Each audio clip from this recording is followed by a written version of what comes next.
You found the Stealth Podcast. Tonight, we'll travel through dark and lonely stories. Where in the world are you watching from? What time is it there? Subscribe and leave your like to support us. Let's begin.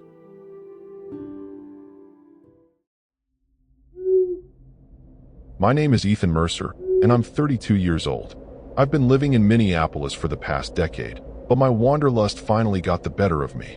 6 months ago, I quit my soul-crushing office job, sold almost everything I owned, and poured my savings into converting a 2015 Sprinter van into my new home. Freedom on wheels, that was the dream. No more landlords, no more utility bills, just the open road and endless possibilities. I'd been documenting my travels on social media, gaining a modest following of fellow van enthusiasts and armchair travelers. Most nights were peaceful, parked in campgrounds or Bureau of Land Management areas.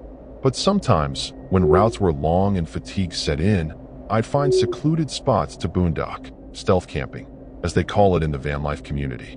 The early October chill had driven me eastward, away from the approaching Rocky Mountain winter. I'd been making my way through Ohio for a few days, enjoying the fiery autumn colors that transformed the landscape into a postcard-perfect scene. The rural highways offered a pleasant change from the crowded interstates, and I found myself heading toward Hocking Hills State Park, a place I'd heard was beautiful this time of year. My van, which I'd lovingly named Nomad, had all the comforts I needed: a compact kitchen area, a surprisingly comfortable platform bed, solar panels for power, and clever storage solutions that maximized the limited space. The exterior was understated, just plain white, perfect for blending in when needed. Most people would mistake it for a work van, which was exactly the point. I'd spent that afternoon hiking through sandstone gorges and admiring waterfalls, my camera hanging heavy around my neck as I captured the dramatic scenery. By the time I returned to my van, my muscles ached pleasantly, and the sun was already dipping below the tree line. I'd planned to find a campground for the night, but a quick search showed they were either full or miles away. As I drove along a winding rural road, the shadows grew longer and the forest denser. My GPS signal flickered in and out, typical for these backwoods areas. I wasn't particularly worried. I had enough supplies to last several days and was comfortable with spontaneous decision-making. It was part of the lifestyle I'd chosen. About 20 miles outside of a small town called Millfield, I spotted a gravel turnout partially hidden by overgrown vegetation. It seemed perfect, secluded enough to avoid being disturbed, yet close enough to the road for a quick departure in the morning. I carefully maneuvered Nomad into the space, making sure to position it for an easy exit if needed. As I prepared a simple dinner on my portable stove, I couldn't shake the feeling that something was off about this place. Maybe it was how absolutely silent the forest had become, or perhaps the way the trees seemed to cluster tightly around my temporary haven. I dismissed it as nothing more than fatigue from the day's hike and the natural unease that sometimes comes with being alone in unfamiliar surroundings. Little did I know that my choice of parking spot that night would lead me into a nightmare beyond anything I could have imagined. A terror so real and visceral that 6 months later, I still wake up screaming, the memories etched into my mind like acid on metal. I woke sometime after midnight, disoriented and immediately aware that something had disturbed my sleep. Outside, the moon cast silvery beams through the van's small windows, creating odd patterns across my cramped living space. The forest that had been silent earlier now seemed alive with subtle sounds, rustling leaves, creaking branches, and something else I couldn't quite identify. My first instinct was to brush it off. Every van life veteran has stories about getting spooked by normal forest sounds or small animals scurrying around. But when I heard what sounded distinctly like metal scraping against the side of my van, my heart kicked into overdrive. This wasn't a curious raccoon or a branch swaying in the wind. This was deliberate. I froze, barely breathing, straining my ears to track the sound as it moved from the driver's side toward the rear doors. Beneath my mattress was a baseball bat, a precaution I'd taken after hearing horror stories from fellow travelers. I reached for it now, my fingers trembling as they closed around the worn handle. The scraping stopped abruptly, replaced by something even more disturbing: the subtle crunch of footsteps circling my van. Not one person, but multiple sets of feet. That's when I noticed the beam of a flashlight, its harsh glow penetrating through my blackout curtains. They weren't even trying to be stealthy anymore. "Hey, anyone in there?" a gruff voice called out. I remained silent, my knuckles white around the bat. "We know someone's in there. This is private property." Another voice joined in, younger but equally menacing. "Come on out, or we're coming in." My mind raced through my options. I could try to start the van and drive away, but they were surrounding me. I could confront them, but I had no idea how many people were out there or if they were armed. Or I could wait, hoping they'd eventually lose interest and leave. None of these choices seemed particularly promising. The decision was made for me when I heard a distinct click, the sound of someone testing my door handle. The van rocked slightly as someone leaned against it. "Last chance," the first voice warned. 3, 2. I realized with mounting horror that these weren't just local kids messing around. There was something calculated about their approach, something that suggested they'd done this before. Fighting against panic, I crawled to the front seats, keeping low. My keys were still in the ignition, a rookie mistake I now deeply regretted. If I could just start the engine, maybe I could intimidate them enough to clear a path. As I slid into the driver's seat, I caught a glimpse through the windshield that made my blood run cold. 3 figures in dark clothing, their faces obscured by what looked like crude handmade masks made from burlap or similar material. I jammed the key into the ignition and turned it. The engine roared to life, headlights blazing on automatically, illuminating the scene before me. There weren't 3 people as I'd thought. There were 5, and they didn't scatter as I'd hoped. Instead, they seemed almost pleased by my response, as if I was playing right into their hands. One of them, tall and lanky with a mask that featured a crudely drawn smile, stepped directly in front of my van, arms spread wide in a grotesque welcome gesture. Through the windshield, I could see his eyes gleaming through the mask's eye holes, filled with a disturbing excitement that made my stomach churn. He was enjoying this. They all were. The tall figure in front of my van made a slashing motion across his throat, a universal symbol that needed no interpretation. My instinct for self-preservation kicked in like an electric shock. Without further hesitation, I slammed my foot on the accelerator, tires spinning against the loose gravel. The van lurched forward, and at the last second, the figure nimbly jumped aside with practiced ease. As I fishtailed onto the road, my side mirror caught the reflection of the masked group running toward their own vehicle, a dark SUV with its lights off, parked just beyond where I'd been. They'd planned this. They were hunters, and I was prey. Not some random harassment, but a coordinated attack. Adrenaline coursed through my veins as I pushed Nomad to speeds it was never designed for, the chassis rattling in protest as I took curves too sharply. The rural road twisted through the dark forest like a black ribbon, my headlights barely illuminating what lay ahead. In my rearview mirror, I could see headlights appear and grow larger. They were pursuing me. "Please, please, please," I muttered, white-knuckling the steering wheel as the gap between our vehicles narrowed. My phone was somewhere in the back of the van, useless to me now. Even if I could reach it, who would I call? And what were the chances of getting a signal in these backwoods? The SUV was faster than my loaded-down van. Within minutes, it was riding my bumper, flashing its high beams. Then came the first impact. They rammed me from behind, sending my van fishtailing across the center line. I fought to regain control, my arms straining against the wheel. The second hit came harder, deliberate and precise at my rear corner, a textbook pit maneuver. Time seemed to slow as my van spun out. The world outside became a dizzying blur of trees and moonlight. When the motion stopped, I found myself sideways across the road, engine stalled, a terrible silence filling the cab. Through the passenger window, I watched in horror as the SUV executed a perfect U-turn and came to a stop about 50 yards away, headlights trained on me like predatory eyes. My fingers fumbled with the keys, desperately trying to restart the engine. It coughed once, twice, then roared back to life just as I saw the masked figures exit their vehicle. One carried something long and metallic that caught the moonlight, a crowbar or tire iron. Another had what looked like rope dangling from their hand. This wasn't a robbery. They could have taken my van while I was hiking if that's what they wanted. No, this was something far more sinister. I remembered stories I'd read online about vanlifers disappearing in remote areas, their vehicles found abandoned days or weeks later. Stories I dismissed as urban legends designed to scare newbies. Throwing the van into reverse, I gunned the engine again, backing up until I could maneuver around their SUV. As I passed them, one of the masked figures hurled something at my van, a heavy object that shattered my passenger window, sending glass shards spraying across my interior. I didn't look to see what it was. I couldn't afford the distraction. The road ahead forked unexpectedly, with no signs to indicate where either path led. In the split second I had to decide, I chose the right fork, a narrower road that disappeared into even denser forest. Behind me, the SUV's headlights followed, matching my every turn. They knew these roads better than I did.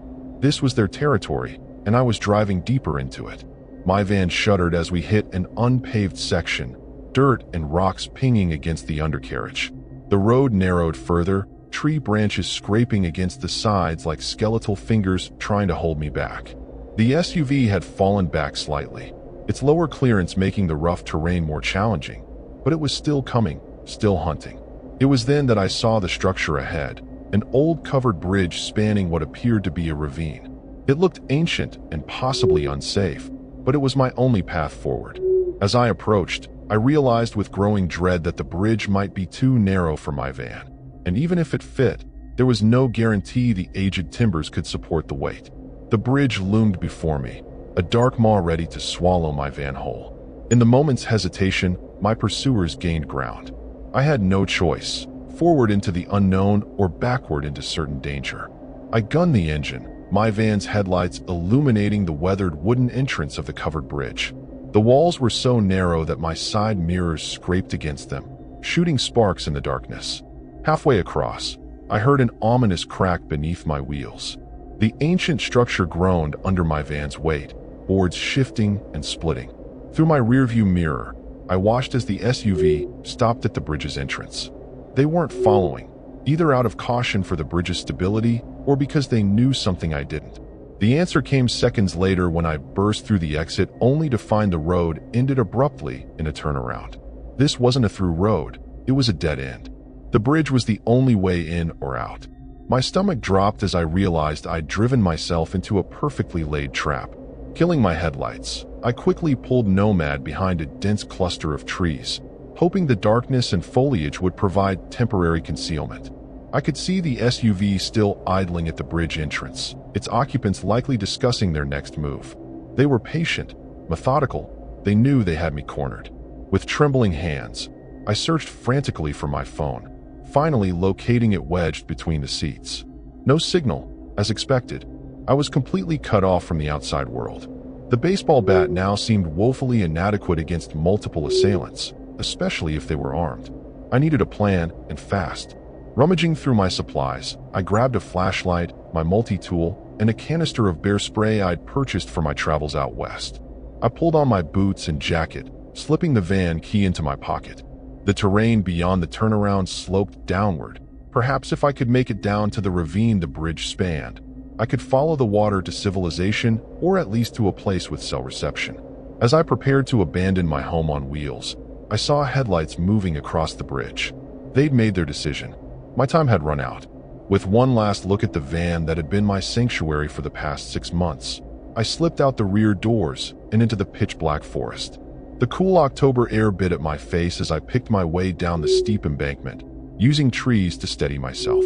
Every snapping twig sounded like a gunshot in the quiet night. Above me, I could hear car doors slamming, voices calling out.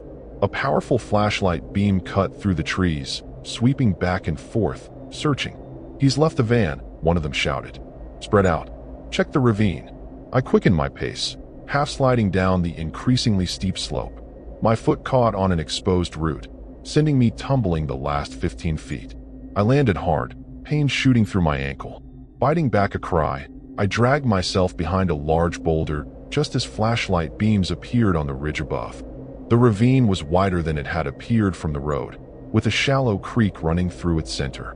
The water would mask my footprints, but it was also bitingly cold as I lowered myself into it. Upstream or downstream, another life or death decision. Downstream would lead to larger waters eventually, perhaps even populated areas. But it was also the obvious choice. On impulse, I chose to go upstream, away from where logic might lead my pursuers to look first. The creek bed was treacherous, slippery rocks, fallen trees, and in places, deepening pools that reached my waist. My injured ankle throbbed with every step, but fear drove me forward.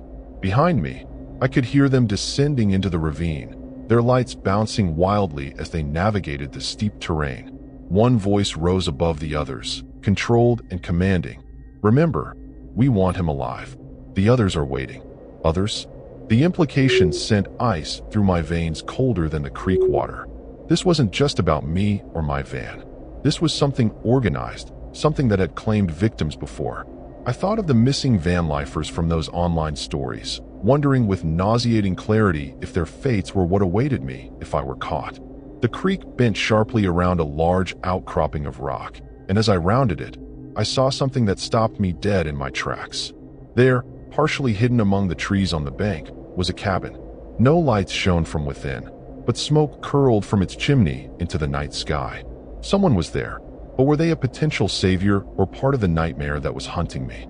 With no better options, I dragged myself from the creek and limped toward the cabin. My soaked clothes clung to my body, the October night air turning each breath into a visible cloud. Behind me, the voices and flashlights of my pursuers grew closer. It was this unknown cabin or certain capture. As I approached, I noticed details that set off alarm bells. Heavy boards covering the windows, multiple padlocks on what appeared to be a reinforced door, and most disturbingly, a familiar-looking dark SUV partially concealed under a tarp at the side of the structure. This wasn't a refuge. It was connected to the people hunting me. I was about to retreat when a powerful hand clamped over my mouth from behind, an arm like iron wrapping around my chest. I hadn't heard anyone approach. "Quit squirming," a gruff voice whispered directly into my ear. "You'll bring them right to us." Us. The man dragged me backward into the tree line, away from both the cabin and the creek.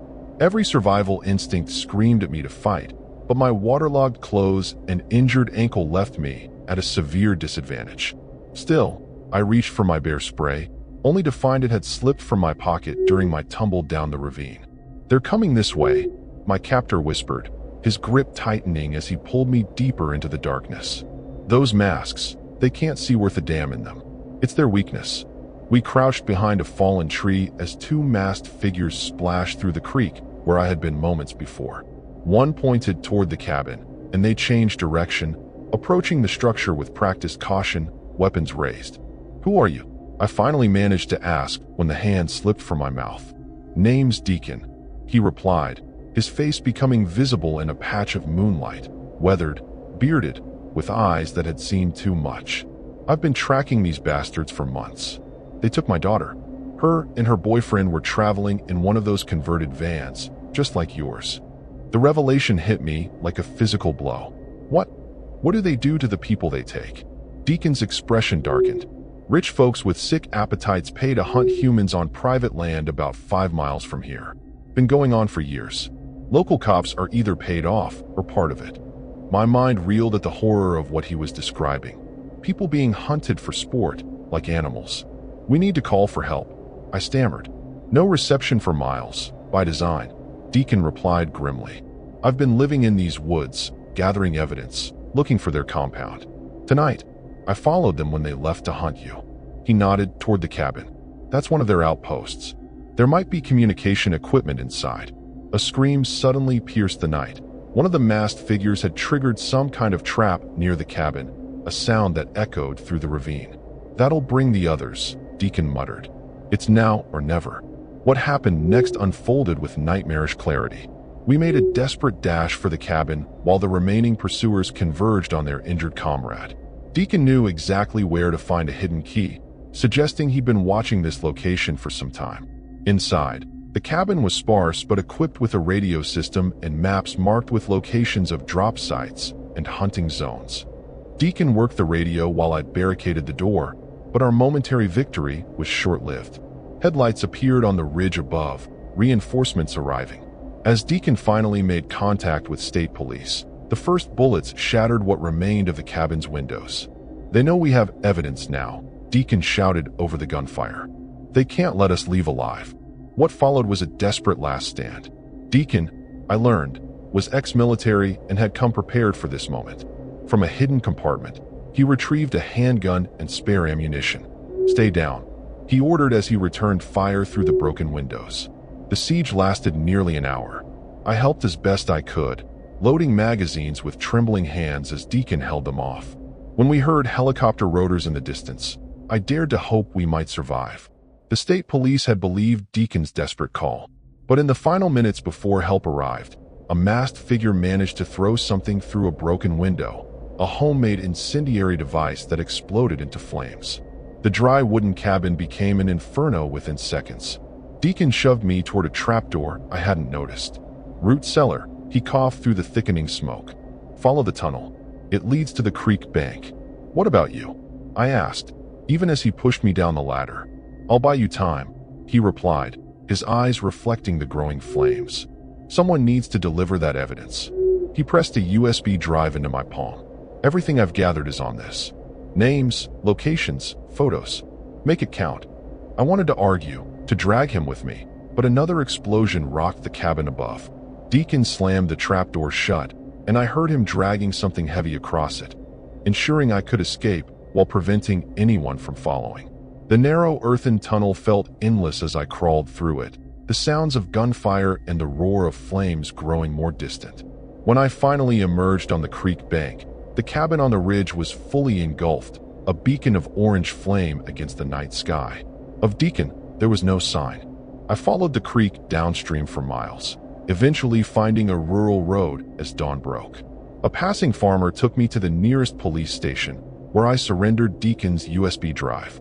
What followed were weeks of investigations, arrests, and horrifying revelations about a hunting operation that had claimed dozens of victims over the years.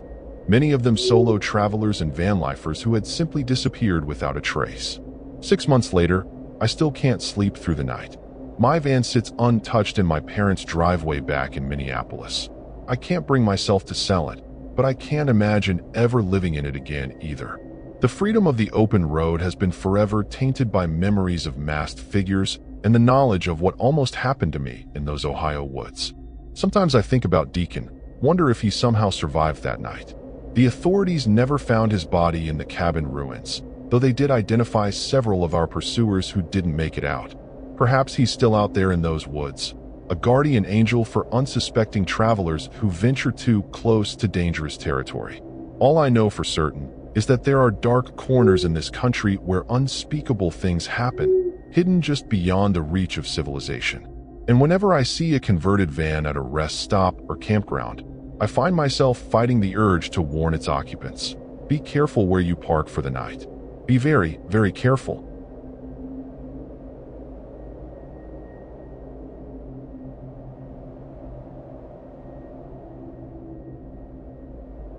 My name is Layla Warner. I'm 29 years old, and Madison, Wisconsin has been home for most of my adult life.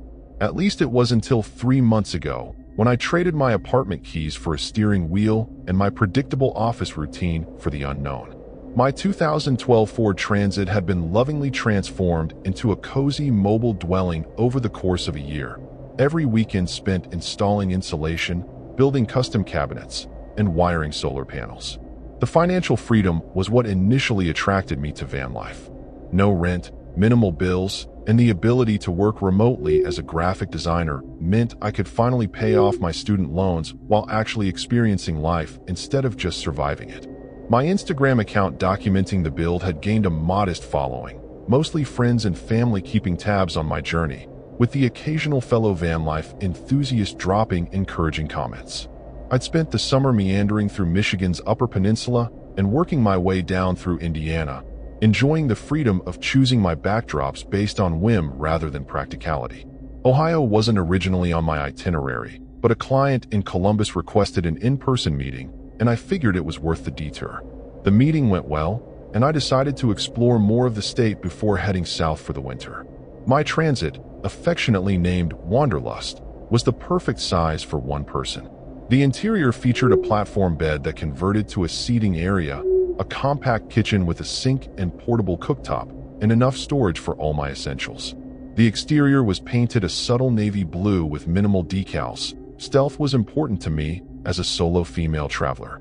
That particular evening found me just outside Athens, Ohio. I'd spent the day exploring Stroud's Run State Park, hiking trails, and taking photos of the brilliant autumn foliage reflected in Dow Lake. By the time I returned to my van, dusk was settling in, and I needed to find a place to park for the night. Campgrounds in the area were either full or closed for the season, so I decided to try my luck with stealth parking. Using an app popular among vanlifers, I found mentions of a secluded parking area near an abandoned railway station about 10 miles outside of town. Other users had reported it was quiet, off the main roads, and generally unbothered by local authorities. Perfect for a quick overnight stay before moving on in the morning. The GPS led me down progressively narrower roads until I turned onto a gravel path that disappeared into a thicket of trees. The setting sun cast long shadows through the branches, creating an eerie kaleidoscope effect on my windshield. After about half a mile, the trees opened to reveal a small clearing with the crumbling remains of what must have been the railway station. Windows boarded up, brick walls partially collapsed, and rusted train tracks disappearing into overgrown weeds. I parked Wanderlust facing outward for a quick exit if needed, a habit I developed early in my travels. As I prepared a simple dinner of pasta and canned sauce on my portable stove, I couldn't help but notice how unnaturally quiet it was. No chirping insects, no rustling leaves, not even the distant hum of traffic. Just a heavy silence that seemed to press against the van's windows like an unwelcome visitor. It's just because you're tired, I assured myself, brushing off the uneasiness that had settled in my stomach. A good night's sleep and you'll be back on the road tomorrow. I had no way of knowing that this abandoned railway station was about to become the setting for the most terrifying night of my life, or that the silence wasn't an absence of sound, but rather the held breath of something waiting. I woke with a start around 2 a.m., though I wasn't immediately sure what had disturbed my sleep. The interior of the van was pitch black, my blackout curtains doing their job too well. For a moment, I lay perfectly still, straining my ears against the darkness. Then I heard it again. A distinct metallic tapping against the exterior of my van, methodical and deliberate. My initial thought was that it might be a branch swaying in the wind, but the rhythm was too regular, too intentional. Tap, tap, tap. Pause. Tap, tap, tap. Moving slowly along the driver's side of the van. My heart began to race, and I reached for my phone on the small shelf above my bed. The battery indicator showed 14%. I'd forgotten to plug it into my power bank before falling asleep. The tapping stopped abruptly, replaced by something that sent ice through my veins, the unmistakable sound of my door handle being tested. Someone was trying to get in. I held my breath, fighting the urge to call out or make any noise that would confirm the van was occupied. Maybe they'd think it was empty and move on. That hope evaporated when a beam of light swept across my curtains, a flashlight, moving methodically from window to window. Whoever was out there knew someone was inside. They were just looking for the best way in. I slid silently from my bed to the driver's seat, careful not to rock the van. My keys were in the cup holder where I always left them, accessible but not in the ignition, another safety measure I'd adopted. Just as my fingers closed around the keys, a voice broke the silence outside. "Hey there." Male, unnervingly calm. "I know you're in there. Your parking lights were still warm when I found you." A pause. "This is private property. You're trespassing." My mind raced through my options. I could try to talk my way out of this, apologize for trespassing, and offer to leave immediately. I could ignore him and hope he'd eventually give up. Or I could start the van and attempt to drive away. None of these options felt particularly safe, especially since I had no idea if he was alone or armed. "I'm a security guard," the voice continued, though something in his tone didn't ring true. "I'm not going to hurt you. Just need to see some ID. Make sure you're not up to no good out here." The hair on the back of my neck stood up. If he was legitimate security, wouldn't he have identified himself first? Wouldn't he be in a marked vehicle with proper lighting? And what kind of security patrol checks a parked vehicle at 2 a.m. in an abandoned location? I made my decision. "I'm sorry," I called out, trying to keep my voice steady. "I didn't realize this was private property. I'll leave right away." I inserted the key into the ignition but didn't turn it yet. "Too late for that," came the reply, all pretense of authority dropping from his voice. "You've already been seen. They're already on their way." "They?" My blood ran cold. The voice laughed, a dry, humorless sound that seemed to stick to the walls of the van. You vanlifers are all the same. So predictable. So easy to find. I twisted the key and the engine roared to life. Through the small gap in my front curtains, I could now make out a figure standing about 10 feet from my van, tall and lean, wearing what looked like a hunting jacket. He didn't move as I threw the van into drive, but the smile that spread across his face in the glow of my headlights was enough to send panic shooting through me. As I accelerated away from the railway station, I glanced in my rearview mirror and saw the man calmly speaking into what appeared to be a walkie-talkie. He wasn't chasing me. He didn't need to. With dawning horror, I realized why. He wasn't trying to catch me himself. He was hurting me. The gravel path seemed narrower than I remembered, tree branches clawing at my van's sides as I navigated the dark tunnel created by my headlights. My GPS was struggling to find a signal, but I remembered the main road was to the left when I exited this path. I just needed to make it there, then find my way to a police station or at least a populated area. Just as the trees began to thin and I could see the junction ahead, my headlights illuminated something that made me slam on the brakes, a chain strung across the exit at just the right height to catch my windshield if I hadn't stopped in time. And behind it, blocking the road completely, was a pickup truck with its lights off. I threw the van into reverse, tires spinning against the loose gravel. The transit's engine whined in protest as I accelerated backward, away from the blocked exit. My mind was a tornado of panicked thoughts, but one stood out with terrifying clarity. I was being corralled, like prey being driven into a trap. Through my side mirror, I could see movement around the pickup truck, 3 figures, maybe 4, emerging from the shadows. One of them raised something to their shoulder, and my rear window exploded inward, showering the interior of my van with glass. The sound was deafening in the confined space, not the crack of a gun, but the distinctive thwack of a high-powered crossbow. Adrenaline surged through me as I spun the wheel, executing a clumsy 3-point turn on the narrow path.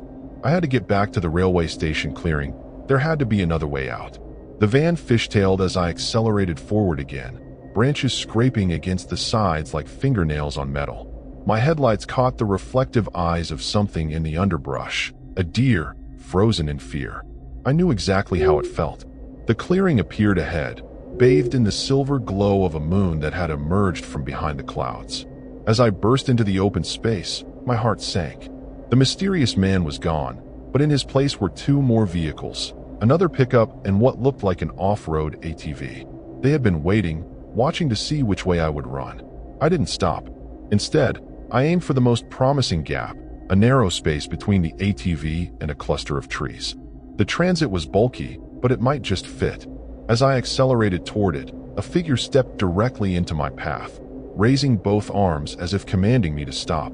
In the harsh glare of my headlights, I could see he was wearing some kind of helmet or mask that covered his entire face, with small reflective pieces that caught the light like insect eyes. I didn't stop. I couldn't. My foot pressed harder on the accelerator, and at the last moment, the figure dove out of the way. My van clipped the ATV as I squeezed through the gap, the impact sending a shudder through the frame, but not enough to stop my momentum. I was through, bouncing over uneven ground as I aimed for what appeared to be an old service road barely visible in the undergrowth. Behind me, engines roared to life. Headlights blazed on, cutting through the darkness like searchlights. They were in pursuit now, no longer bothering with subtlety or stealth. I glanced at my phone, still no signal, and the battery now at 11%. The service road was little more than 2 tire tracks through the forest, severely overgrown and studded with potholes that threatened to bottom out my van with each bump. The transit wasn't built for off-road driving. Each jolt sent pain shooting through my spine, and I could hear items in the back of the van, my laptop, cooking equipment, books, being tossed around violently. But the alternative was unthinkable. These weren't ordinary thieves or even opportunistic predators. There was something organized about this, something practiced. The way they had blocked the exit, the coordination between them, the calm confidence of the first man. This wasn't their first hunt.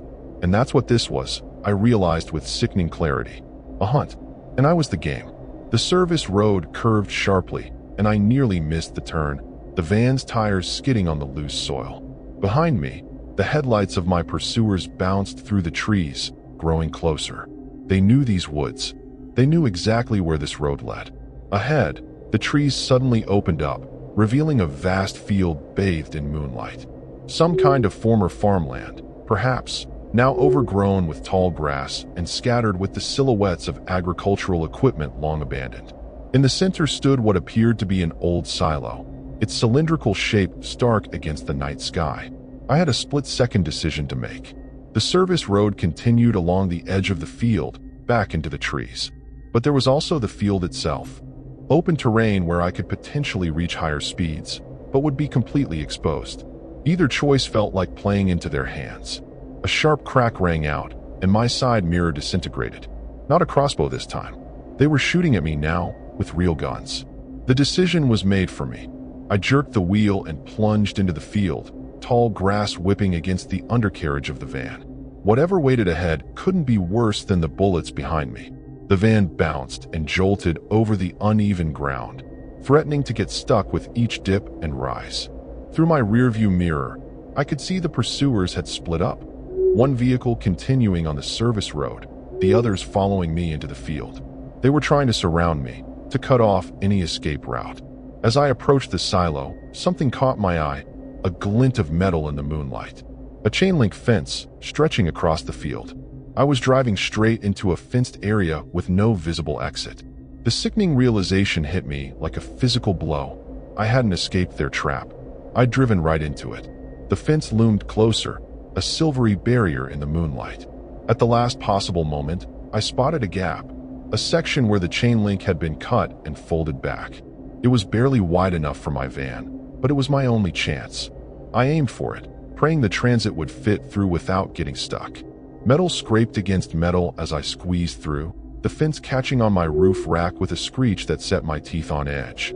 For one heart-stopping moment, I thought I was trapped, wedged in the gap like a cork in a bottle, but then something gave way with a sharp snap, and I was through, leaving a piece of my roof rack behind. On this side of the fence was what appeared to be some kind of industrial compound. Concrete foundations where buildings once stood, piles of rubble, and the hulking shadows of machinery long abandoned. In the center, the silo I'd spotted earlier rose like a monolith, its metal surface gleaming dully in the moonlight.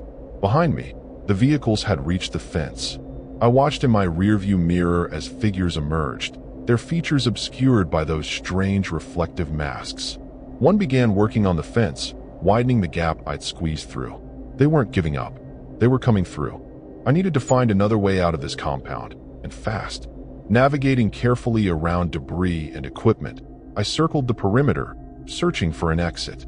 My headlights swept across crumbling concrete, rusted metal, and then, there, another gap in the fence on the far side. It looked deliberate, almost like a gate. As I accelerated toward it, something slammed into the side of my van with enough force to rock it on its springs. The ATV had bypassed the fence entirely, cutting through the field on a different path.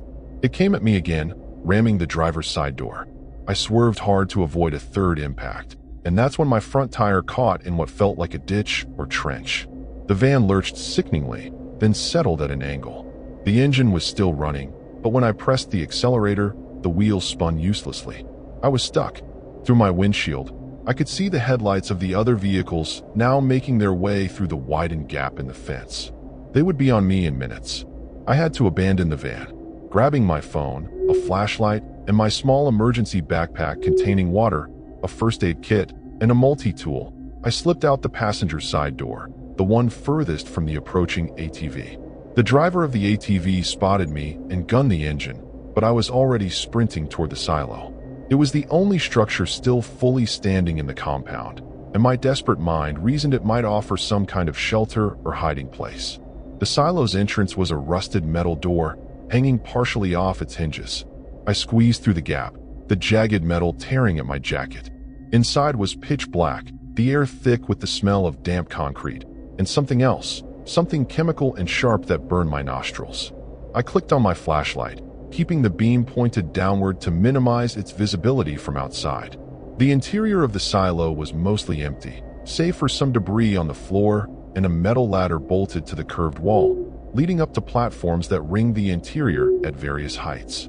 Without hesitation, I began to climb, the cold metal rung slick under my sweating palms. My plan, if you could call it that, was to get as high as possible and hope they wouldn't bother searching the upper levels. I had just reached the first platform, maybe 20 feet up, when I heard them enter the silo below. The beam of a powerful flashlight swept across the interior, momentarily blinding me as I pressed myself against the wall. "We know you're in here," a voice called out, different from the first man I'd encountered, deeper and with a slight accent I couldn't place. "There's nowhere to go from here. The longer you make us search, the worse it will be for you." I held my breath, fighting the urge to whimper as the flashlight beam made another pass below me. Then another voice, female this time. "Look at the dust on the ladder rungs." She went up. My heart sank. I continued climbing as quietly as possible, passing the second platform and heading for the third, the highest one from what I could see. Below me, I heard the metallic clang of someone starting up the ladder. They weren't in a hurry. They knew I was trapped. The third platform was smaller than the others, little more than a maintenance ledge surrounding what appeared to be an old ventilation system. As I pulled myself onto it, my foot dislodged something that clattered down the interior of the silo, echoing loudly in the enclosed space. The pursuing footsteps on the ladder quickened. In desperation, I trained my flashlight around the platform, looking for anything that might help me. There, on the opposite side, a small door set into the silo wall. A maintenance access to the exterior, perhaps? It was my only hope. I scrambled across the platform and grabbed the handle, expecting it to be locked or rusted shut. To my amazement, it opened, revealing a narrow metal walkway that circled the exterior of the silo near the top. The cool night air hit my face as I stepped out, carefully closing the door behind me. The walkway had no railing, just a thin strip of metal barely a foot wide surrounding the silo's circumference. Below was a straight drop of at least 50 feet to the concrete foundation. I pressed my back against the silo's metal skin and began to inch my way around, hoping to find another access door or ladder on the exterior. The wind had picked up, whipping my hair across my face and threatening my precarious balance. Below, I could see the compound illuminated by the headlights of the vehicles, at least 5 of them now, their occupants spreading out, searching. Halfway around the silo's circumference, I found what I was looking for, another maintenance ladder, this one on the exterior, leading down to a series of platforms and eventually to the ground. It was old and rusted, some rungs missing entirely, but it was my only option. I had just started down when the access door I'd come through burst open. A masked figure emerged onto the walkway, the reflective eyes of their mask gleaming in the moonlight. For a moment, we stared at each other across the curve of the silo. Then they reached for something at their belt. A gun or radio, I couldn't tell which. I didn't wait to find out.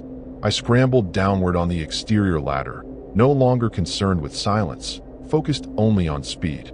A rung gave way beneath my foot, and I fell several feet before catching myself, my shoulders screaming in pain at the sudden jerk. Above me, the masked figure had begun following, moving with the confidence of someone not afraid of heights or falling. My feet found the first exterior platform, a small square of metal attached to the silo's side. From here, another ladder led further down, but it was in even worse condition than the first. Several rungs were missing entirely, creating a gap of about 10 feet to the next intact section. The figure was closing in above me. I had seconds, not minutes, to decide. Jump for the lower section and risk missing? Or wait and face whatever awaited me at the hands of my pursuers. Taking a deep breath, I lowered myself as far as I could, hanging from the lowest intact rung by my fingertips. Then I let go, aiming for the section of ladder below. My hands caught a rung, but the impact sent shock waves of pain up my arms. For one terrifying moment, I thought I would lose my grip, but somehow, I held on, pulling myself securely onto the lower section of ladder. I continued downward, platform by platform, ladder by ladder, my muscles burning with the effort. The masked figure followed, unhurried, as if certain of the outcome regardless of my desperate scramble. When I finally reached the ground, my legs were shaking so badly I nearly collapsed. I was on the side of the silo opposite from where the vehicles were gathered. Using the shadows for cover, I moved away from the silo toward what appeared to be a drainage ditch running under the fence, my potential escape route from the compound. Just as I reached it, a beam of light caught me full in the face. The ATV had circled around the silo, its rider spotting me in the open. I dove for the drainage ditch as the ATV accelerated toward me, rolling into the concrete channel and scrambling on hands and knees toward the culvert that passed under the fence. The opening was small, maybe 3 feet in diameter, but I was beyond caring about comfort or even minor injuries now. I pushed my backpack ahead of me and wiggled into the concrete tube, the rough surface scraping my back and stomach as I pulled myself forward using my elbows. Behind me, I could hear voices shouting, the beam of a flashlight penetrating the first few feet of the culvert but not reaching me. I continued to pull myself forward, inch by painful inch, until I felt a rush of cooler air on my face. The exit was just ahead. I emerged on the other side of the fence, in what appeared to be a natural drainage ravine leading away from the compound. Without pausing to catch my breath, I began to follow it downhill, reasoning that water and drainage would eventually lead to a road, a river, or some form of civilization. Behind me, the sounds of pursuit continued, but they seemed more distant now. They would have to either find another way around the fence or attempt to follow me through the culvert. Neither option was quick or easy. For the first time since waking to that metallic tapping on my van, I felt a flicker of hope. The ravine grew steeper and more treacherous as I followed it downhill, loose rocks slipping beneath my feet in the darkness. My phone's flashlight provided minimal illumination, the battery now dangerously low at 5%. I had to make it last. Without light, I would be completely vulnerable in the unfamiliar terrain. Each sound from the forest around me sent jolts of panic through my system. A twig snapping, leaves rustling, the distant call of a night bird. My pursuers could be anywhere. The moon had disappeared behind thick clouds, plunging the landscape into near total darkness except for the thin beam of my dying flashlight. After what felt like hours, but was probably only 40 minutes of careful descent, the ravine widened and flattened out. Through the trees ahead, I caught a glimpse of something that made my heart leap, the reflection of moonlight on water, a river or large stream, which meant potential civilization nearby. I increased my pace, stumbling over exposed roots and rocks in my haste. The trees thinned, revealing a significant waterway, easily 30 feet across, its black surface broken by occasional ripples and swirls. On the opposite bank, I could make out what appeared to be a footpath running parallel to the water. This was my best chance. If I could cross the river and find that path, it might lead to a road or even a residential area. But the water looked deep and fast-moving, the current visible even in the dim light. Swimming across would be risky, especially in my exhausted state. I needed another option. Moving along the bank, I searched desperately for a crossing point, a fallen tree, a narrow section, anything that might help me reach the other side. My phone beeped once, a final warning before the battery died completely. The flashlight flickered, then went out, leaving me in suffocating darkness. I stood frozen, waiting for my eyes to adjust to the darkness. Gradually, shapes began to emerge, the silver ribbon of the river, the darker masses of trees, and something else, a structure of some sort, jutting out over the water about 50 yards downstream. A bridge? A dock? Whatever it was, it represented my best hope. As my vision continued to adjust, I could make out more details. It was indeed a bridge, but not a modern one. It appeared to be an old railroad trestle, its wooden supports rising from the water like the ribcage of some enormous beast. The tracks had long since been removed, but the wooden crossbeams remained, creating a precarious pathway across the river. I had nearly reached it when a sound from behind froze me in place. Voices, distant but growing closer, and the unmistakable beam of a powerful flashlight sweeping through the trees. They had found my trail and were following the ravine down to the river. There was no time for caution or second thoughts. I scrambled up the embankment to the old trestle and began to cross, stepping carefully from one wooden beam to the next. Many were rotted or missing entirely, creating gaps I had to jump across. Below, the river rushed past, ready to claim me if I slipped. Halfway across, disaster struck. A beam that appeared solid gave way beneath my weight with a sickening crack. My right leg plunged through the opening up to my hip, sending splinters of pain shooting through my thigh. I bit back a scream, knowing any sound would carry across the water to my pursuers. With tremendous effort, I pulled myself free, feeling the rough would tear at my jeans and the skin beneath. Warm blood trickled down my leg as I continued across, now crawling rather than walking, distributing my weight more evenly across the treacherous surface. When I finally reached the opposite bank, I collapsed momentarily on solid ground, my breath coming in ragged gasps. But there was no time to rest. The flashlight beams were now at the river's edge, and I heard a voice call out, "The trestle! She's crossed at the trestle." I forced myself to my feet, ignoring the stabbing pain in my injured leg, and stumbled onto the footpath I'd spotted earlier. It was narrow but well-worn, suggesting regular use. I followed it downstream, moving as quickly and quietly as I could manage. The path curved with the river for about a quarter mile before veering away from the water and up a gentle slope. As I crested the rise, a sight so welcome it brought tears to my eyes came into view. Lights. Not the harsh beams of flashlights, but the warm glow of windows, street lamps, and the occasional passing car. Civilization. A small town or village nestled in the valley below. Behind me, I could hear movement on the trestle. They were crossing, following my trail. But they were still minutes behind me, and ahead lay streets, people, safety. I pushed forward with renewed determination, the pain in my leg fading to background noise against the promise of escape. The footpath joined a gravel road that in turn connected to a paved street lined with modest homes. I had emerged in what appeared to be a rural neighborhood on the outskirts of a small town. No one was visible on the streets. Not surprising given that it must have been close to dawn, but a patrol car sat parked in front of a convenience store about 100 yards ahead, its roof lights off, but engine running. I had never been so happy to see law enforcement in my life. I limped toward it as quickly as I could manage, glancing over my shoulder repeatedly. There was no sign of pursuit at the edge of the neighborhood yet, but they couldn't be far behind. The officer looked up in surprise as I approached his window, taking in my disheveled appearance, torn clothing, and bleeding leg. "Ma'am, are you all right? Please," I gasped, the events of the night catching up with me in a rush that threatened to collapse my legs beneath me. "People hunting me. They're coming. Please help." What followed is still somewhat of a blur in my memory. The officer called for backup immediately, helping me into his patrol car and locking the doors.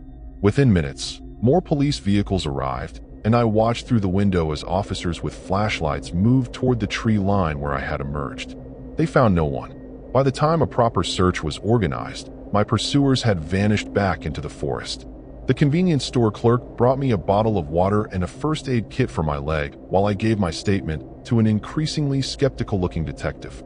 "So let me get this straight," he said, flipping through his notes.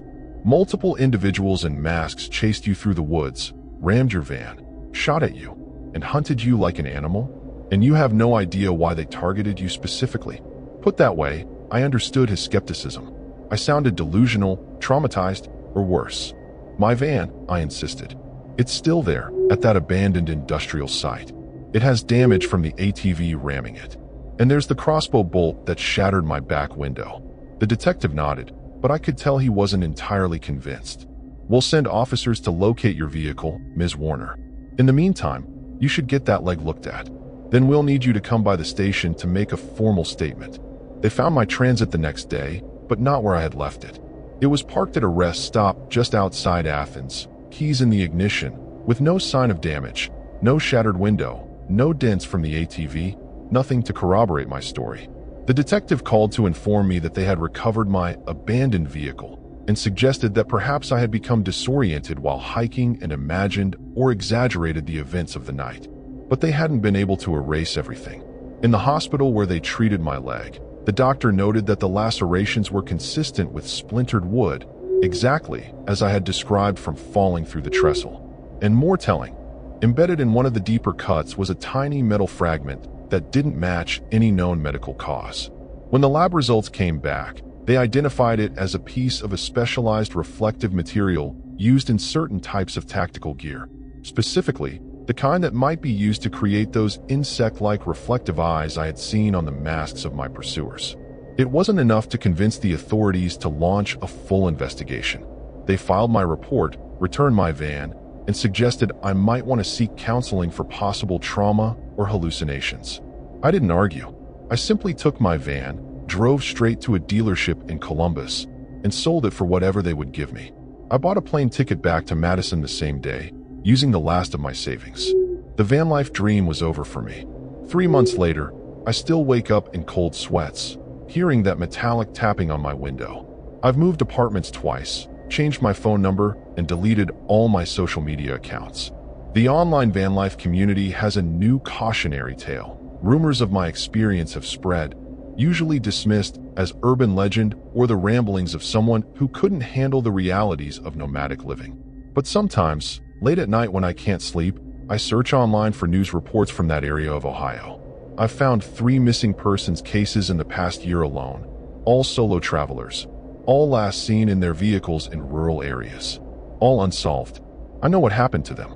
I know who took them, and I know why law enforcement seems so reluctant to investigate too deeply. Whatever group is hunting people in those woods has connections, influence, enough power to make evidence disappear and vehicles relocate. The tiny metal fragment from my leg is the only proof I have that I'm not crazy, that what happened that night was real. I keep it in a small vial on my nightstand, a reminder that sometimes the monsters hiding in the dark are all too human, and that surviving them doesn't mean escaping them. Not really. Because the most terrifying realization came just last week, when I spotted a familiar hunting jacket in a coffee shop across the street from my new apartment. Our eyes met through the window, and he smiled, that same cold smile I'd seen in my headlights all those months ago. He raised his coffee cup in a mock toast, then disappeared into the crowd. They know where I am. They're just waiting for the right moment. And next time, I might not be lucky enough to escape.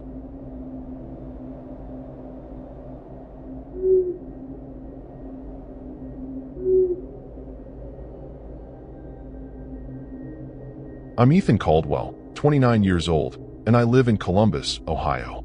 My van, a beat-up Ford Econoline I named Betsy, is my home on wheels. I've been chasing the van life dream for 2 years, parking wherever the road takes me. This weekend, I'm in Toledo, pulled into a quiet lot near the Maumee River. It's a chilly October night, and the city's got this eerie hum, like it's holding its breath.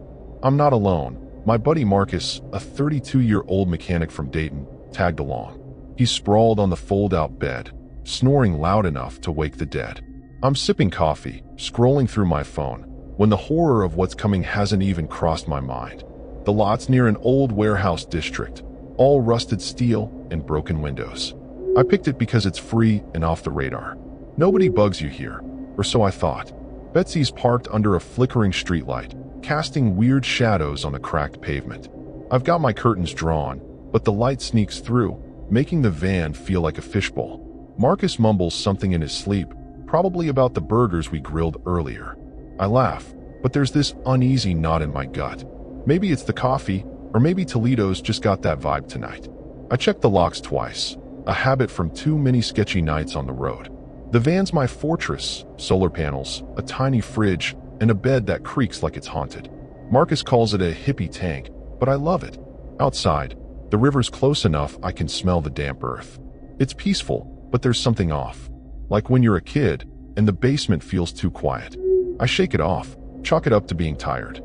Marcus and I spent the day exploring Toledo's dive bars, laughing about old times. Now, it's just me, the dark, and Betsy's familiar hum. I pull out my notebook to jot down ideas for tomorrow. Marcus wants to hit the art museum, but I'm leaning toward a hike along the river. The lot's empty except for a busted sedan a few spaces away, its tires flat, windows taped up. Probably abandoned, but it bugs me. I'm not superstitious, but I've seen enough horror movies to know deserted places like this can turn scary fast. I tell myself it's nothing, just a city's leftovers. Still, I double-check the propane stoves off. Safety first, right? Marcus rolls over, muttering about his ex. He's a big guy, all tattoos and bravado, but he's soft when you get past the surface.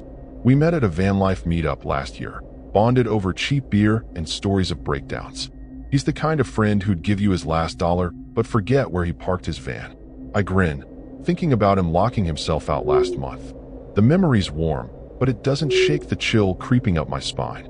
Something about this place feels wrong, like I've stumbled into a trap I can't see yet. I sip my coffee, now cold, and glance at the clock, 11:47 p.m. The streetlight buzzes louder, like a dying insect. I tell myself it's just the city, just the night. but I've been in enough dicey spots to know when something's disturbing. I pull my jacket tighter, trying to focus on the music playing low, some lo-fi playlist to keep me calm. It's not working. The lot's too still, too empty. I think about waking Marcus, but he'd just laugh and call me paranoid. Maybe he's right. Maybe. I crawl into my sleeping bag, leaving the lantern on low. Betsy's walls are covered in stickers from every state I've hit, a map of my freedom. They usually make me smile, but tonight they feel like a countdown. I don't know to what, but the thought sticks. I lie there, staring at the ceiling, listening to Marcus snore and the river's faint rush. Toledo's got secrets, I can feel it. I just hope they don't find us tonight. My eyes drift to the window, where the streetlight's glow pulses like a heartbeat. I'm half asleep when I hear it, a faint scrape, like metal on concrete, somewhere outside. My heart jumps, but I tell myself it's probably a raccoon or the wind. Cities make noises, right? I hold my breath, waiting for it to pass. It doesn't. The sound's slow, deliberate, like someone's dragging something heavy across the lot. I sit up, my pulse loud in my ears. The horror of what might be out there is starting to claw at me, but I'm not ready to face it. Not yet. I nudge Marcus, but he just groans and rolls over. Typical. I grab my flashlight, the heavy one I keep for emergencies, and peer through a gap in the curtains. The lot looks empty, but the sedan's still there, its taped-up windows like blind eyes. The scraping stops, and for a second, I think I'm imagining things. Then it starts again, closer this time. My mouth goes dry. Whatever's out there, it's not a raccoon. I'm not sure what it is, but it's disturbing enough to make me wish I'd parked somewhere else. The scraping stops, but my heart's still hammering like I ran a marathon. I'm crouched by the window, flashlight gripped tight, staring into the dark. The lot's quiet now, too quiet, like the world's holding its breath. Marcus is still out cold, oblivious to the horror brewing outside. I want to wake him, but I hesitate. What if it's nothing? I'd never hear the end of it. Instead, I ease the curtain back an inch, scanning the shadows. The busted sedan sits there, unmoving, but something about it feels wrong, like it's watching me back. I shake my head, trying to laugh it off, but the chill in my bones isn't budging. I check my phone, 12:03 a.m. No signal. Figures. Toledo's got crap reception in spots like this, and I'm too far from downtown for Wi-Fi. I curse under my breath, wishing I'd sprung for that satellite hotspot. Betsy's got a CB radio, but it's busted. Been meaning to fix it for months. My bad. I'm stuck with no way to call for help if this turns scary. I tell myself it's fine, just a weird night. But that scraping sound's burned into my brain, and I can't unhear it. It was too deliberate, too human. I crawl back to my bed, but sleep's not happening. I keep the flashlight on, its beam cutting through Betsy's cozy glow. The van's my safe space, but tonight it feels like a cage. I think about starting the engine and bolting, but where to?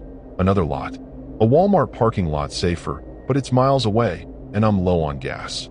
Marcus and I burned through half a tank cruising around Toledo earlier, chasing dive bars and bad decisions. I should have filled up. Stupid mistake, Ethan. I nudge Marcus harder this time. Yo, wake up. I whisper, my voice sharper than I mean. He groans, cracking one eye open. What, man? I'm dreaming about tacos. I roll my eyes but keep my voice low. Something's outside. Heard scraping, like metal on pavement. He sits up, rubbing his face, and listens. Nothing. Probably a stray dog, he says, yawning.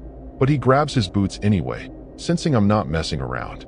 Marcus is chill, but he's got my back when it counts. Still, I can tell he thinks I'm overreacting. We sit there, ears straining. The streetlight buzzes, and a faint wind rattles Betsy's roof rack. I'm about to relax when Marcus freezes. You smell that? He whispers. I sniff the air. It's faint, but there's a sour, chemical stink, like burnt plastic or something worse. It's not the river or the city's usual grime. It's disturbing, like something's rotting just out of sight. We exchange a look, and for once, Marcus doesn't crack a joke.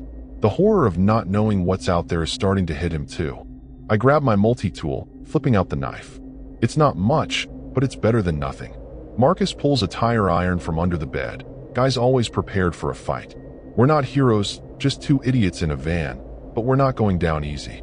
We should check it out, Marcus says, his voice low. I nod, but my gut's screaming to stay put. Leaving Betsy feels like stepping into a trap, But sitting here waiting for something scary to find us isn't better. I hate this, but we're running out of choices. We crack the side door, just enough to peek out. The lot's still empty, but that chemical smells stronger, stinging my nose.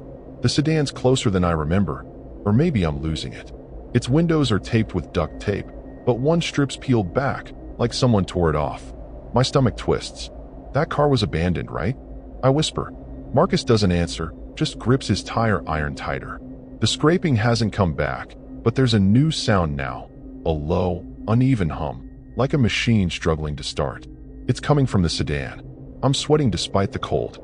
My brain's screaming to drive away, but Betsy's gas gauge is flirting with empty. We could make it a few miles, maybe, but what if we stall in the middle of nowhere? Toledo's got rough patches, and I've heard stories, muggings, worse. The kind of horror that doesn't make the news. Marcus wants to investigate, but I'm not sure. Let's just wait. I say, my voice barely steady. He nods, but his eyes are locked on that car. The hum's getting louder, and it's not a machine. Its voice is low and garbled, like a radio tuned to static.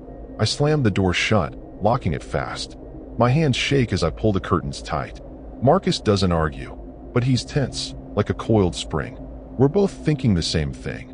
Something's out there, and it's not just some punk messing with us. The voices fade, but the chemical smell lingers, seeping into Betsy like a poison. I don't know what's coming, but it's close. Too close. The lot feels smaller now, like the shadows are closing in. Whatever's out there, it's waiting for us to make the next move. The van's locked tight, but it doesn't feel safe anymore. My heart's pounding so hard I can feel it in my throat. Marcus is crouched by the door, tire iron in hand, his usual smirk gone. That chemical stench is thicker now, clawing at my lungs, and those garbled voices from the sedan are back, louder, closer, like a chant from some horror flick gone wrong. I'm clutching my multi-tool, its tiny blade laughable against whatever's out there. Betsy's walls, once my sanctuary, feel paper thin. The streetlight outside flickers, plunging the lot into darkness for a split second before buzzing back to life. Something's clearly wrong, and it's not just my nerves. I peer through a slit in the curtains, my breath fogging the glass. The sedan's still there, but now its driver's door is cracked open. My stomach drops. It was shut before, I'm sure of it. The taped-up windows make it impossible to see inside, but there's movement, something shifting in the shadows. Marcus, I hiss, look at that. He leans over, his face paling. That ain't no abandoned car, he mutters. The voices stop, and for a moment, it's dead silent. Then a figure steps out of the sedan, tall and lanky, wearing a hooded jacket that hides their face. The horror of it hits me like a punch. The figure doesn't move, just stands there, facing Betsy. I can't see their eyes, but I feel them, like needles on my skin. Marcus grips my arm, his voice barely a whisper. There's another one. I follow his gaze. A second figure's by the warehouse, shorter, stockier, holding something that glints under the streetlight. A blade, maybe, or a crowbar. My mouth goes dry. This isn't some random creep. This is coordinated, disturbing, like they've been waiting for us. The air's thick with that chemical stink, and I'm starting to feel dizzy, like it's messing with my head. I fumble for my phone again, praying for a signal. Nothing. Marcus tries his, same deal. We're cut off, he says, his voice tight. The figures haven't moved, but they're blocking the only exit from the lot. Driving out means going right past them, and Betsy's not exactly a speed demon. I think about the gas, barely enough to get us to safety. Running's not an option either. We're in an open lot with nowhere to hide. The terror's real now, sinking into my bones. These aren't just vandals. They're hunting us. The tall figure takes a step toward Betsy, slow and deliberate, like they're savoring it. My hands shake as I grab the flashlight, shining it through the window. The beam catches the figure's hood, but their face stays hidden. They stop, tilting their head, like they're studying us. It's creepy as hell, like something out of a nightmare. Marcus curses under his breath, his knuckles white around the tire iron. What do they want? He whispers.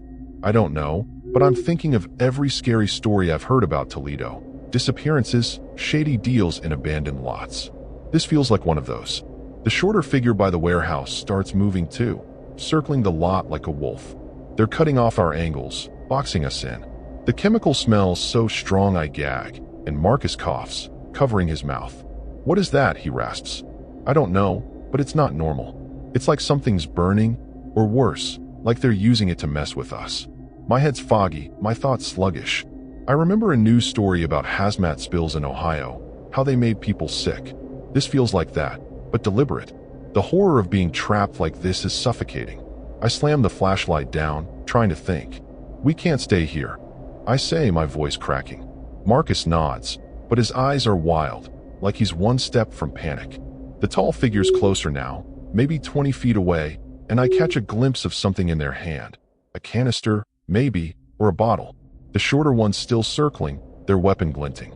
The voices start again, low and guttural, not words but sounds, like a ritual. It's disturbing, unnatural, and it's messing with my head.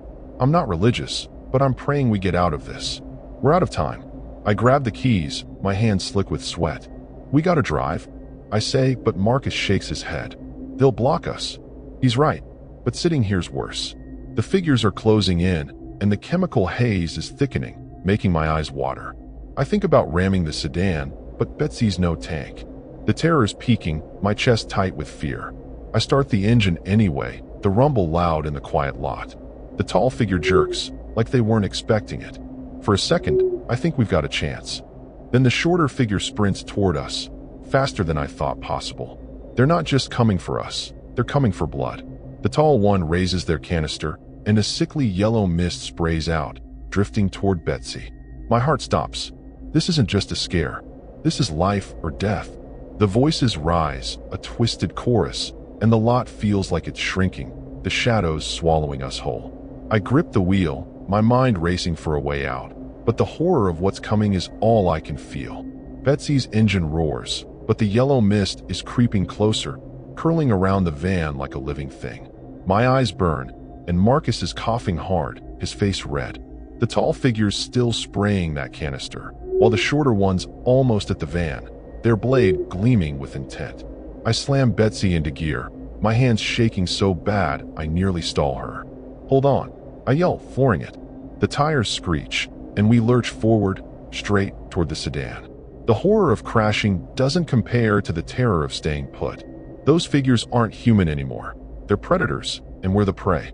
The shorter figure dives out of the way as Betsy barrels past, clipping the sedan's bumper. Metal grinds, and I wince, but we're moving. The tall one doesn't flinch, just keeps spraying that mist, the air thick with its chemical stink. It's in the van now, stinging my throat. Marcus yanks his shirt over his face, cursing. Drive, Ethan, drive, he shouts.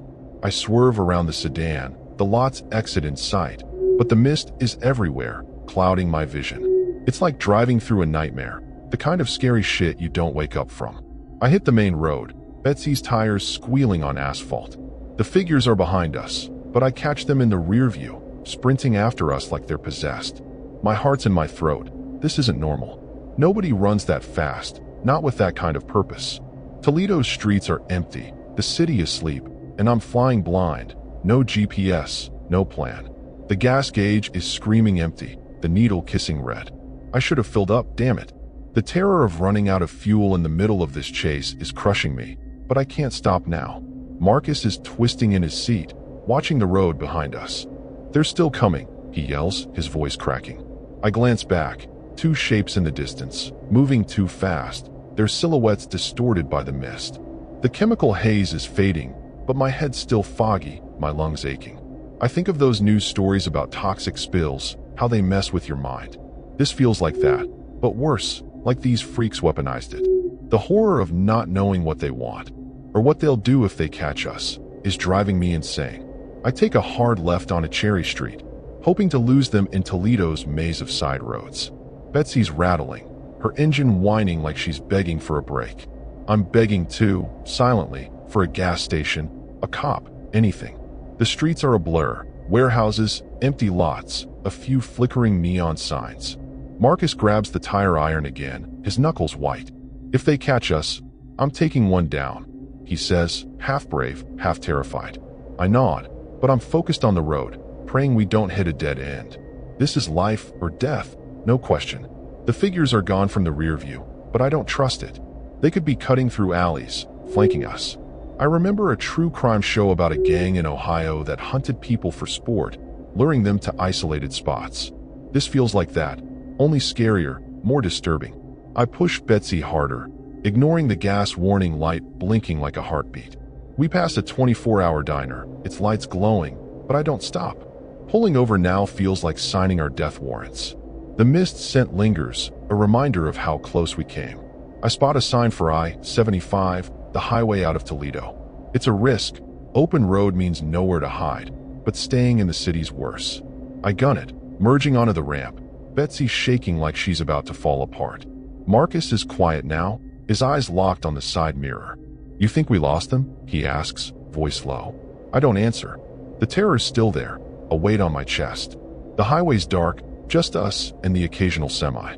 I keep checking the mirrors, expecting those figures to appear out of nowhere. My hands are slick on the wheel, my pulse a drumbeat. The gas gauge is past empty now, and I know we're on borrowed time. Marcus pulls out his phone, still no signal. "We're screwed if she dies," he says, stating the obvious. I nod, my mind racing. There's a rest stop a few miles ahead, maybe a gas station. If we can make it, we're safe. If not, I don't want to think about it. The horror of being stranded, exposed, with those freaks still out there, is too much. I push Betsy harder, willing her to hold on. Then it happens. Betsy sputters, her engine coughing like a dying animal. I curse, pumping the gas pedal, but she's done. We coast to the shoulder, the highway stretching empty in both directions. My heart sinks as the van rolls to a stop, the silence deafening. Marcus looks at me, his face pale. "What now?" he whispers. I don't know. The mist is gone, but the fear isn't. I grab the flashlight, scanning the dark, waiting for those figures to emerge. The terror of what's coming next is all I can feel, and it's suffocating. We're stranded on I-75, Betsy dead, the night pressing in like a vice. My flashlight beam shakes as I sweep it over the road, expecting those figures to lunge out of the dark. Marcus is gripping the tire iron, his breath ragged. The chemical smell's gone, but the horror lingers, a ghost in my lungs. I fumble for my phone, still no signal. We're alone, miles from help, with no gas and no way out. I should have filled the tank. That mistake's on me, and it might cost us everything. The terror of being sitting ducks is unbearable, but we can't just wait here. I pop the hood, hoping it's a loose wire, something fixable. Marcus keeps watch, his eyes darting between the highway and the woods lining the road. "See anything?" I whisper, my voice barely audible. He shakes his head, but his grip on the tire iron says he's not convinced. The engine looks fine, but I'm no mechanic. I slam the hood, frustrated, and that's when I hear it, a low hum, like the voices from the lot, coming from the trees. My blood runs cold. This is disturbing, like we've stumbled into something we were never meant to see. "We gotta move," Marcus says, his voice urgent. I nod, grabbing the flashlight and my multi-tool. The rest stops maybe a mile away, a long shot on foot, but staying here's suicide. We lock Betsy, leaving her like a wounded friend, and start jogging along the shoulder. The hum's louder now, joined by a rustle in the woods, like something's pacing us. I think of those true crime cases where people vanish on highways, their cars found empty. The horror of that being us is too real, and I push myself faster, my legs burning. The rest stops, lights flicker in the distance, a beacon of hope. My chest's tight, not just from running but from fear. Marcus is ahead, his boots pounding the gravel. "Almost there," he calls, but his voice cuts off as a figure steps onto the road, blocking our path. It's the tall one, hood up, canister in hand. My heart stops. The shorter one emerges from the woods, blade glinting. They found us, and there's nowhere to run. The terror's overwhelming, a scream trapped in my throat. "Back!" Marcus yells, swinging the tire iron. The tall figure dodges, spraying that yellow mist. I grab Marcus, pulling him toward the woods, the only escape. We crash through branches, the mist burning my skin, my eyes watering. The figures are close, their footsteps heavy, the hum now a chant, twisted and wrong. I trip, scraping my hands, but Marcus hauls me up. "Keep going," he gasps. The rest stops so close, but the horror of those freaks behind us is closer, their blades hungry for blood. We burst into a clearing, the rest stops, lights blinding. A trucker's at the gas pump, staring as we stumble out, gasping. "Help!" I scream, waving my arms. The figures stop at the tree line, their shapes fading into the dark. The trucker, a burly guy named Ray, runs over, his face all concern. "What's wrong?" he asks. I'm choking on fear, trying to explain, but Marcus is coughing, his face gray. The mist's done something to him, something scary. My mistake was thinking we could outrun this. Ray calls 911, but Marcus is fading, his breath shallow. I'm on my knees, begging him to hold on, but his eyes are glassy, the chemicals poison too strong. The cops show up, lights flashing, but the figures are gone. The sedan back in Toledo probably wiped clean. Marcus is loaded into an ambulance, but I know he's not coming back. The horror of losing him, of my choices, parking in that lot, not gassing up, hits like a tidal wave. I'm alive, but it's a tragedy, a weight I'll carry forever. I sit in the rest stop, wrapped in a blanket, the cops asking questions I can't answer. They search the woods, find nothing. No canister, no figures, just my word against the night. Betsy's towed away, her sticker's a reminder of a life I don't know if I can go back to. The disturbing truth is, I'll never know who they were or why they hunted us. I think of Marcus, his laugh, his dumb taco dreams, and I break. My deadly mistake was thinking we were safe, and now he's gone. The sun's rising, painting the highway gold, but it doesn't touch the cold in my chest. Ray offers me a ride back to Columbus, and I nod, numb. The cops say they'll keep looking, but I see it in their eyes. They think I'm crazy. Maybe I am. The terror's over, but it's carved itself into me, a scar that won't fade. I climb into Ray's truck, leaving Toledo behind, but the horror of that night, of what I lost, rides with me, a ghost I can't outrun.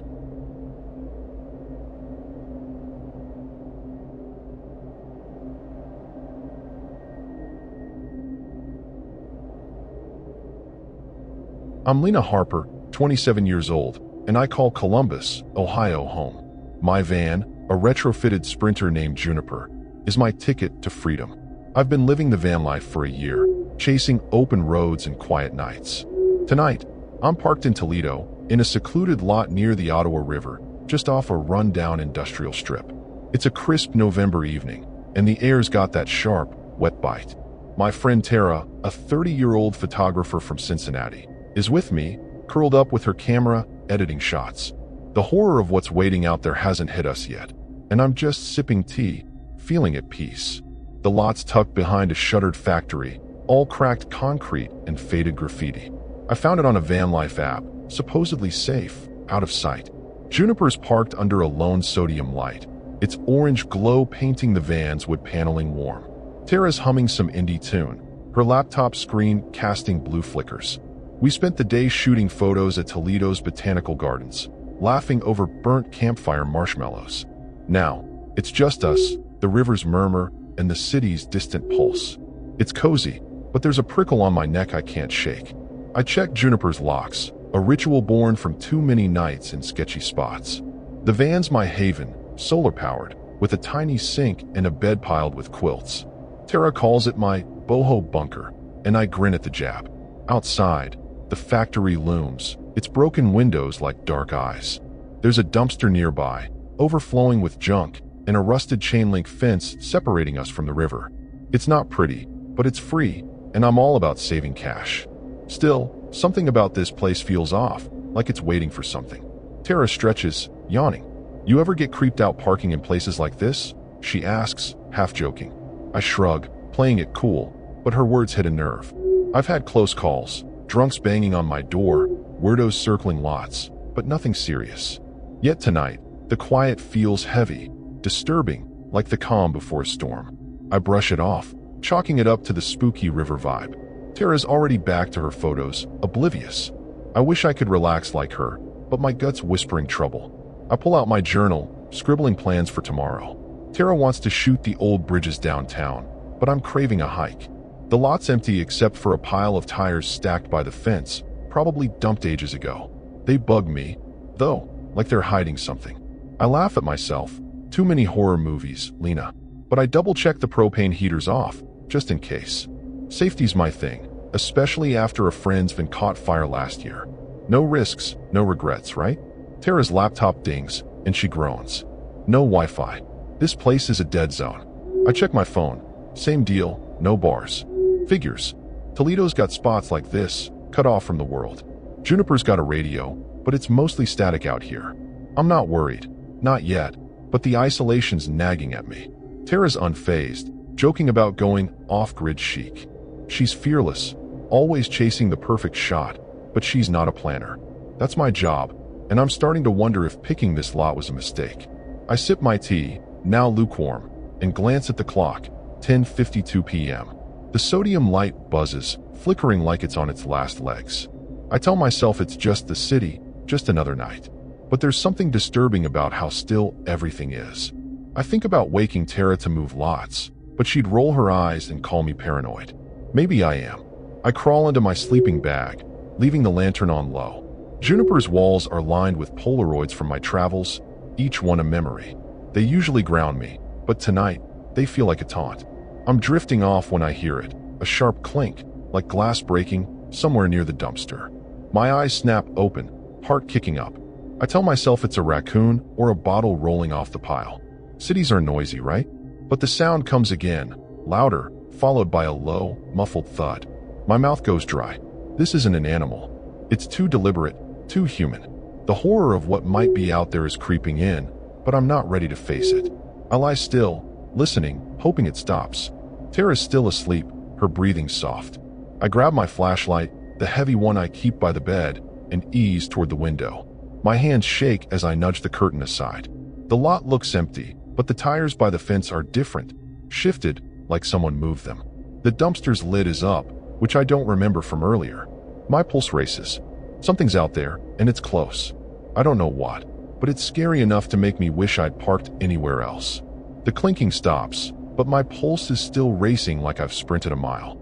I'm frozen by the window, flashlight clutched tight, staring into the dark lot. Tara's still out, her soft snores the only sound in Juniper. The dumpster's lid is definitely up, and those tires by the fence look wrong, like someone's been messing with them. I want to wake Tara, but she'd probably laugh and say I'm jumping at shadows. My gut's screaming this is no raccoon, though. Something's out there, and the horror of not knowing what it is has me on edge. I ease the curtain shut, my hands shaky, trying to stay calm. I check my phone again. 11:09 p.m., still no signal. Toledo's got these dead zones, but it's starting to feel personal. Juniper's radio is useless, just spitting static. I'm cut off. No way to call for help if this turns scary. I curse myself for not getting that satellite hotspot I've been eyeing. My bad, Lena. The lot's too isolated, and I'm regretting picking it. I could start the van and bounce, but to where? A Walmart lot's safer, but it's across town, and I'm not sure I trust the dark roads right now. I nudge Tara gently. Hey, wake up, I whisper, keeping my voice low. She groans, blinking at me. What's up? Bad dream. I shake my head, explaining the clink and the weird vibe. She sits up, rubbing her eyes, and listens. Nothing now, just the river's faint rush. Maybe it's just junkies, she says, but her tone's not as chill as usual. Tara's tough, but she's not stupid. She grabs her camera, like it's a weapon, and we both laugh nervously. The tension's real, though, and it's disturbing how fast the night's turned. We sit in silence, ears straining. The sodium light buzzes, and a cold breeze rattles Juniper's awning. I'm about to suggest we move when I smell it. Something sharp, like bleach mixed with rot. It's faint but wrong, not the usual city grime. You getting that? I ask. Tara nods, wrinkling her nose. Smells like a meth lab or something. Her words hit hard. I've heard stories about Toledo's rough edges, abandoned spots used for shady deals. The horror of stumbling into that kind of mess is sinking in. I grab my pocket knife, flipping it open. It's small, but it's something. Tara pulls a heavy tripod from her gear, gripping it like a club. We should check it out, she says, her voice steadier than I feel. I hesitate. Leaving Juniper feels like walking into a trap, but staying put's not much better. That smell's getting stronger, and my head's starting to ache, like the air's poisoned. I think about driving off, but what if someone's watching, waiting for us to move? The lot feels like a cage, and I hate it. We crack the side door, just a sliver, and peek out. The bleach rot stench hits harder, making my eyes water. The dumpster's lid is up, and something's spilling out, plastic bags, maybe, or worse. The tires are definitely shifted, stacked differently, like someone's building a barricade. My stomach twists. This isn't right, I whisper. Tara nods, her camera forgotten. The The lot's still empty, but there's a faint rustle by the factory, like footsteps on gravel. It's subtle, but it's there, and it's scary as hell. I'm sweating now, despite the November chill. My brain's yelling to get out, but Juniper's low on diesel. I burned through most of it cruising Toledo's art district with Tara today. Another dumb move. We've got enough to reach a gas station, maybe, but not if we're dodging trouble. Tara's all for investigating, but I'm not sold. Let's wait it out, I say, my voice wobbling. She agrees, but her eyes are locked on the factory's dark windows. The rustle's gone, but the smell's worse, like death itself is creeping closer. I slam the door shut, locking it fast. Tara's tense, her tripod still in hand. We pull the curtains tight, but the stench seeps in, clinging to everything. My headache's pounding now, and Tara's rubbing her temples. What is this? She mutters. I don't know, but it's not normal. It's like the lot's poisoned, and we're breathing it in. The horror of being stuck here, with something, or someone, lurking, is choking me. I grab a water bottle, trying to stay focused, but my hands won't stop shaking. Then it comes again, a sharp clink, closer this time, right by the fence. My heart jumps, and Tara freezes. It's not random. It's deliberate, like someone's taunting us. The rustle's back, louder, and there's a new sound, a low, guttural laugh, barely audible but unmistakable. My blood runs cold. Whoever's out there, they know we're here, and they're enjoying this. The lot feels smaller, the shadows thicker. Whatever's coming, it's not just a junkie. It's something worse, and it's waiting for us to slip up. My heart's pounding like a drum as that guttural laugh echoes from the fence. Juniper's locked tight, but it feels like a tin can against whatever's out there. Tara's gripping her tripod, her eyes wide, no trace of her usual chill. The bleach rot stench is choking now, making my head spin, and that clinking sounds back, sharper, closer, like someone's tapping glass right outside. I'm clutching my pocket knife, its blade useless against the horror brewing. The sodium light flickers, plunging the lot into darkness for a heartbeat before buzzing back. Something's dead wrong, and it's not just my imagination. I risk a peek through the curtain, my breath catching. The dumpster's spilling bags, but now there's a figure by it, tall, wiry, in a stained coat, their face hidden by a hood. They're holding a glass bottle, tapping it against the dumpster's edge, deliberate, like they know we're watching. The horror hits me like a brick. This isn't random. They're here for us. Tara, look, I whisper, my voice shaking. She leans over, gasping. There's another one, she says, pointing to the fence. A second figure, stocky, in a ski mask, is dragging something heavy, a bat, maybe, or a pipe. The figures don't move closer, just stand there, one tapping, the other watching. It's creepy, like they're toying with us, savoring our fear. My headache's worse, the stench burning my nose. Tara's coughing, her face pale. That smells not right, she mutters. I nod, thinking of news stories about Toledo's drug busts, labs gone wrong. This feels like that, but twisted, like these creeps are using it to mess with us. The terror of being trapped in their game is suffocating, and Juniper's no fortress anymore. I check my phone, still no signal. Tara tries hers, same thing. We're cut off, I say, my voice barely steady. The figures are blocking the lot's exit, and driving means going right through them. Juniper's diesel is low, maybe enough for a few miles, but not if we're dodging psychos. Running's out too. This lot's wide open, no cover. The horror of being so exposed is clawing at me. These aren't just vandals.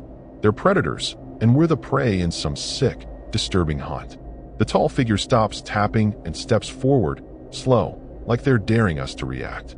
I shine my flashlight, the beam catching their coat, but their face stays shadowed. They tilt their head, like they're amused. It's scary as hell, like something out of a slasher flick. Tara's gripping my arm, her nails digging in. What do they want? She whispers. I don't know, but I'm thinking of Toledo's underbelly. Gangs, drifters, worse. This feels personal, like we parked in the wrong place at the worst time. The stocky figure by the fence starts moving, circling the lot, their bat scraping the ground. They're cutting us off, boxing us in. The stench is unbearable now, and my vision's blurry, like the air's poisoned. We can't breathe this, I say, coughing.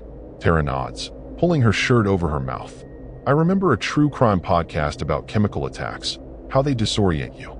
This feels like that, deliberate and evil. The horror of being helpless is crushing, and I'm fighting to stay sharp. I slam the flashlight down, trying to think. We can't stay here, I say, my voice cracking. Tara nods, but her eyes are wild, like she's one step from panic. The tall figure's closer now, maybe 15 feet away, holding the bottle like a weapon. The stocky one's still circling, their bat glinting under the light. That laugh comes again, low and twisted, joined by a faint chant, like words but not. It's disturbing, like we've stumbled into a ritual we don't understand. My chest's tight with fear. We're out of time. I grab Juniper's keys, my hands slick with sweat. We gotta drive, I say, but Tara shakes her head. They'll stop us. She's right, but waiting's worse. The figures are closing in, and the stench is making me dizzy, my thoughts sluggish. I think about ramming through, but Juniper's no battering ram. The terror's peaking, my heart racing. I start the engine, the rumble loud in the quiet lot. The tall figure jerks, like they didn't expect it. For a second, I think we've got a shot. Then the stocky figure sprints toward us, bat raised, faster than should be possible.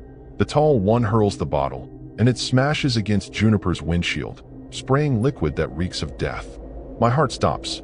This isn't just a scare, it's a hunt, and we're the targets. The chant rises, a twisted chorus, and the lot feels like it's closing in, the shadows alive. I grip the wheel, my mind screaming for a way out, but the horror of what's coming is all I can feel. Juniper's engine roars, but the liquid from that smashed bottle is streaking down the windshield, its rancid stench seeping through the vents. My eyes sting, and Tara's coughing, clutching her tripod like a lifeline. The stocky figures charging, bat raised, while the tall ones pulling another bottle from their coat. I slam Juniper into gear, my hands shaking so bad I nearly miss the shift. Hang on, I yell, flooring it. The van lurches forward, tires screeching, aiming for the lot's exit. The horror of staying is worse than the terror of running, but those creeps are fast, and I know this is life or death. I swerve to avoid the stocky figure, their bats swinging inches from Juniper's side. Metal grazes the door, a sickening scrape, but we're moving. The tall one hurls their bottle, and it explodes on the pavement, spraying more of that vile liquid. The stench is everywhere, burning my throat. Tara's yanking her shirt over her face, gagging. Go, Lena, go, she screams. I gun it toward the road, the sodium light fading behind us, but the figures are running, their shadows stretching in my rear view. This is scary as hell, like we're in a twisted chase scene. I hit Galena Street, Toledo's empty roads a blur under Juniper's headlights. The figures are still behind us, sprinting with unnatural speed, like they're not human. My heart's pounding, the diesel gauge screaming low. I should have fueled up after our photo trip. Stupid mistake. The terror of running dry in the middle of this nightmare is crushing. Tara's twisted in her seat, watching the road. They're gaining, she yells. I glance back, and she's right. Two shapes, relentless, their weapons glinting. I push Juniper harder, praying she holds out. The stench is fading, but my head's still foggy, my lungs aching. I think of those news stories about chemical weapons, how they mess with your senses. This feels like that, but personal, like these freaks planned it. The horror of being hunted like animals is overwhelming. I take a sharp turn onto Detroit Avenue, hoping to lose them in the city's maze. Juniper's rattling, her engine whining like she's begging for mercy. I'm begging too, silently, for a gas station or a cop to save us from this disturbing chase. Tara's gripping the dash, her tripod on the floor. If they catch us, I'm swinging, she says, her voice shaky but fierce. I nod, my knuckles white on the wheel. I remember a true crime show about Toledo gangs ambushing travelers, luring them to isolated spots. This feels like that, only scarier, more vicious. I spot a sign for I-280, the highway out of town. It's a gamble. Open road means no cover, but staying in Toledo's a death sentence. I veer onto the ramp, Juniper shaking like she's about to break. The highway's dark, just us and a few distant semis. I keep checking the mirrors, expecting those figures to pop up like ghosts. Tara's quiet, her eyes locked on the side mirror. You think we lost them? She asks, voice low. I don't answer, the terror's still choking me. The diesel's almost gone, the warning light blinking like a countdown. I know a gas station's up ahead, near a rest area, but it's a long shot.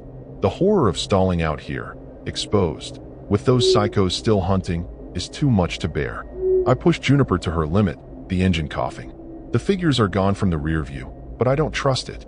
They could be cutting through side roads, waiting to ambush us. My hands are slick with sweat, my pulse a drumbeat. Tara grabs her phone, still no signal. "We're screwed if we stop," she says, her voice cracking. I nod, my mind racing. The gas station's lights flicker in the distance, a faint hope. If we make it, we're safe. If not, the horror of what's coming is all I can feel. Then Juniper sputters, her engine choking like a dying beast. I curse, pumping the pedal, but she's done. We coast to the shoulder, the highway stretching empty around us. The silence is deafening as Juniper rolls to a stop. Tara looks at me, her face pale. "What now?" she whispers. I grab the flashlight, my pocket knife useless against the terror outside.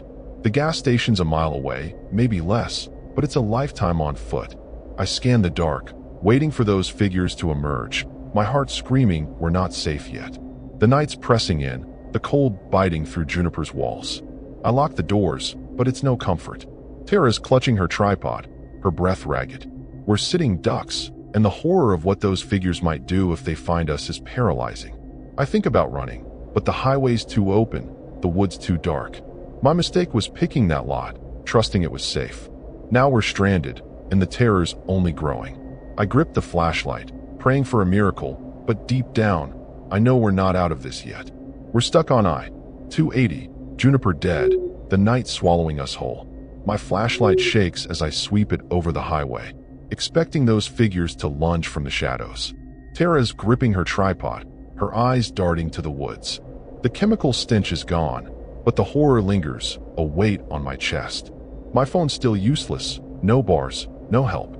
We're miles from anywhere, and my dumb choice to skip the gas station yesterday might have doomed us. The terror of being stranded with those creeps out there is unbearable, and I'm fighting to keep it together. I climb out, popping Juniper's hood, hoping it's something I can fix. Tara keeps watch, her voice low. "Anything?" I shake my head, staring at the engine like it'll magically start. I'm no mechanic, and it's hopeless.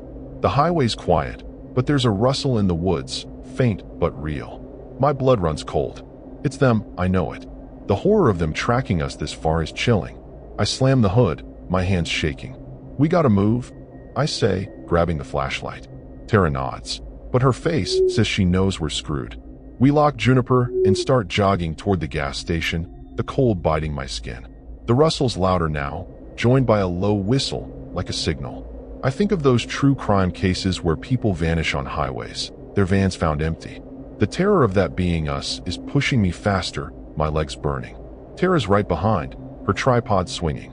"We're close," she gasps, but her voice cuts off as a figure steps onto the road.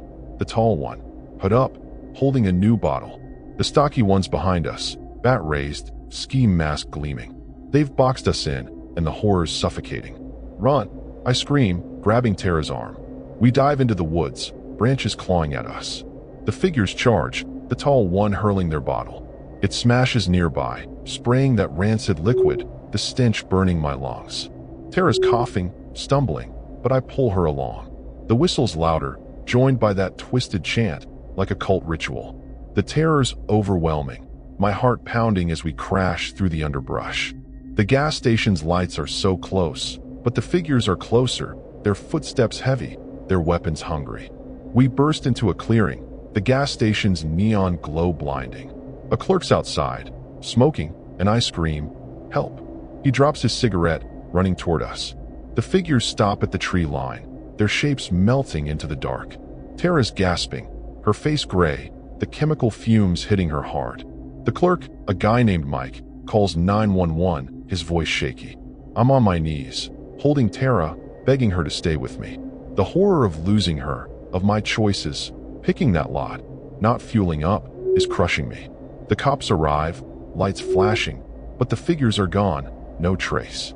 Tara's loaded into an ambulance, her breathing shallow, the chemicals too much for her.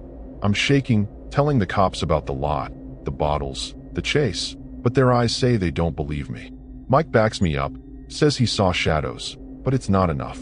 Juniper's towed away, her Polaroid's a reminder of a life I don't know if I can reclaim. The horror of that night, of Tara slipping away, is a knife in my gut, and it's my fault. I sit in the gas station, wrapped in a blanket, The cops asking questions I can't fully answer. They search the woods, find nothing. No bottles, no figures, just my story.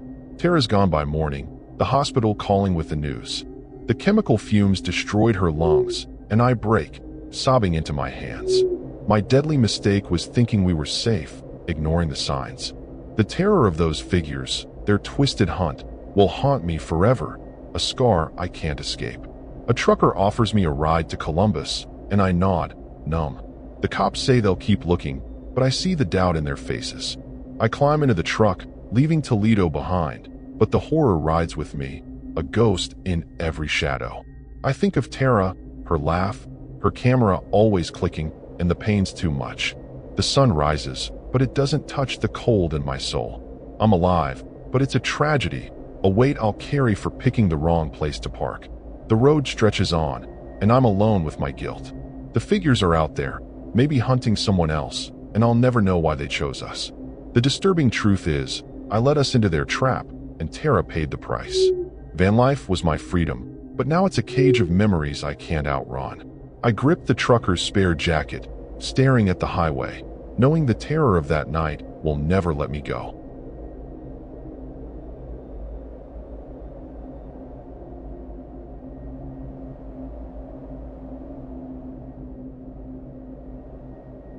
I'm Caleb Morrow, 31 years old, and I live in Columbus, Ohio. My van, a patched-up Dodge Ram I call Rusty, is my home on the road. I've been doing van life for 3 years, chasing solitude and cheap living. Tonight, I'm parked in Toledo, in a gravel lot near Swan Creek, tucked behind a strip of abandoned storefronts. It's a cold December night, the kind that makes your breath fog. My cousin Derek, a 28-year-old barista from Akron, is crashing with me, sprawled on the spare cot, scrolling his phone. The horror of what's lurking hasn't touched us yet, and I'm just heating soup, feeling the night's calm. The lot's off a quiet road, surrounded by overgrown weeds and a sagging chain-link fence.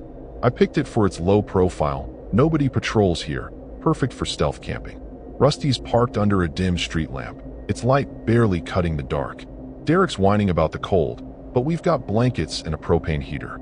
We spent the day hitting Toledo's coffee shops, joking about his latest dating flops. Now, it's just us, the creek's soft gurgle, and the city's faint hum. It's peaceful, but there's a tightness in my chest I can't place. I lock Rusty's doors, a habit from too many nights in dodgy spots.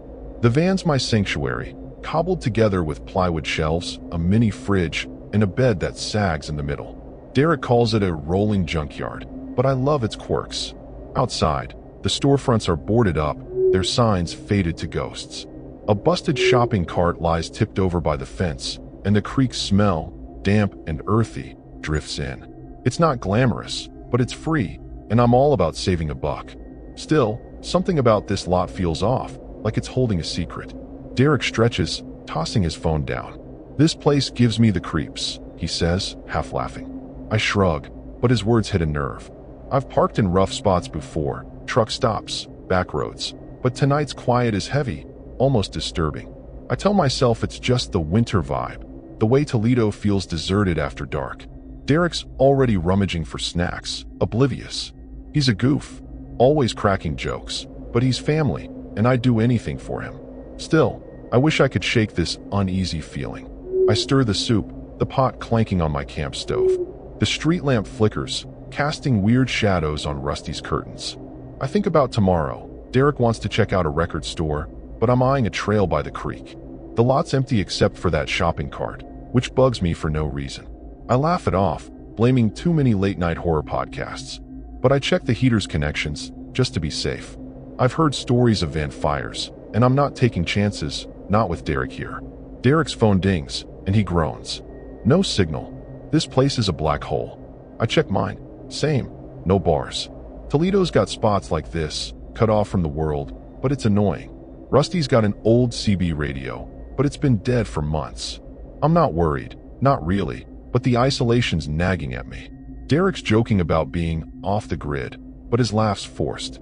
He's not as tough as he acts, and I'm starting to wonder if this lot was a bad call. I sip my soup, the warmth grounding me. The clock says 10:27 p.m., and the street lamp's buzzing louder, like it's struggling to stay on. I tell myself it's just the city, just another night on the road. But there's something scary about how still everything is, like the lot's waiting for something to happen. I think about moving, but Derek's already half asleep, muttering about coffee. Maybe I'm overthinking it. I crawl into my sleeping bag, leaving a small light on. Rusty's walls are plastered with road maps, my trophies from years of wandering. They usually comfort me, but tonight, they feel like a trap. I'm dozing off when I hear it. A sharp snap, like a twig breaking, right outside the van. My eyes fly open, heart kicking up.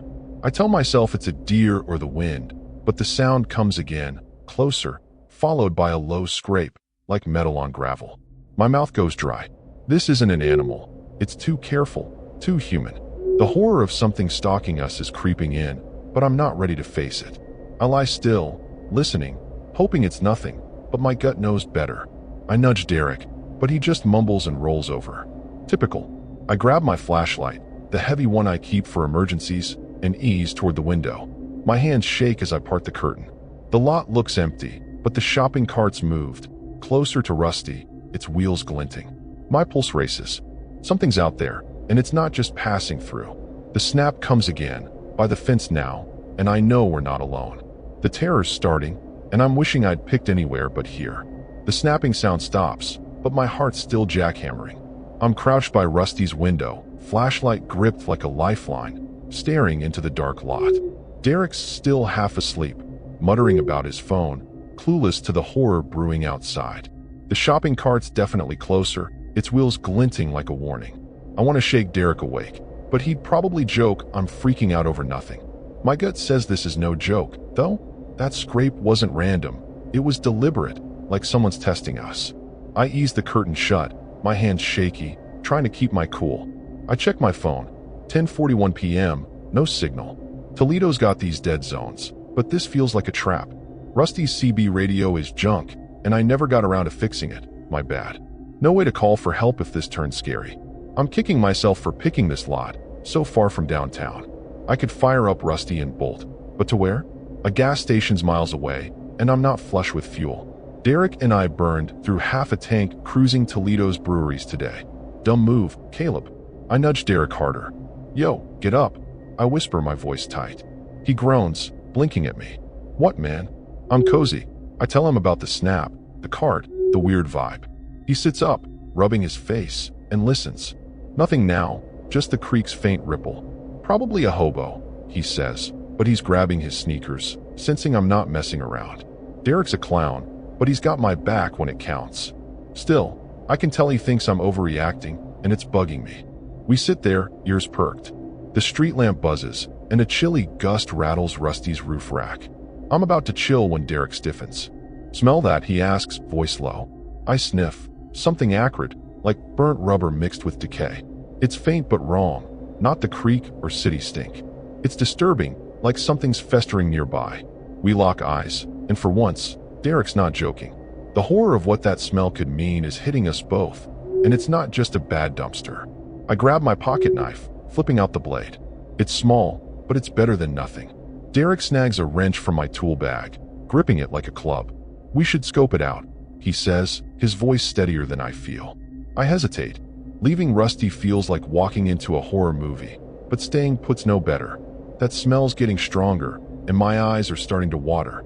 I'm thinking about moving lots, but what if someone's waiting for us to try?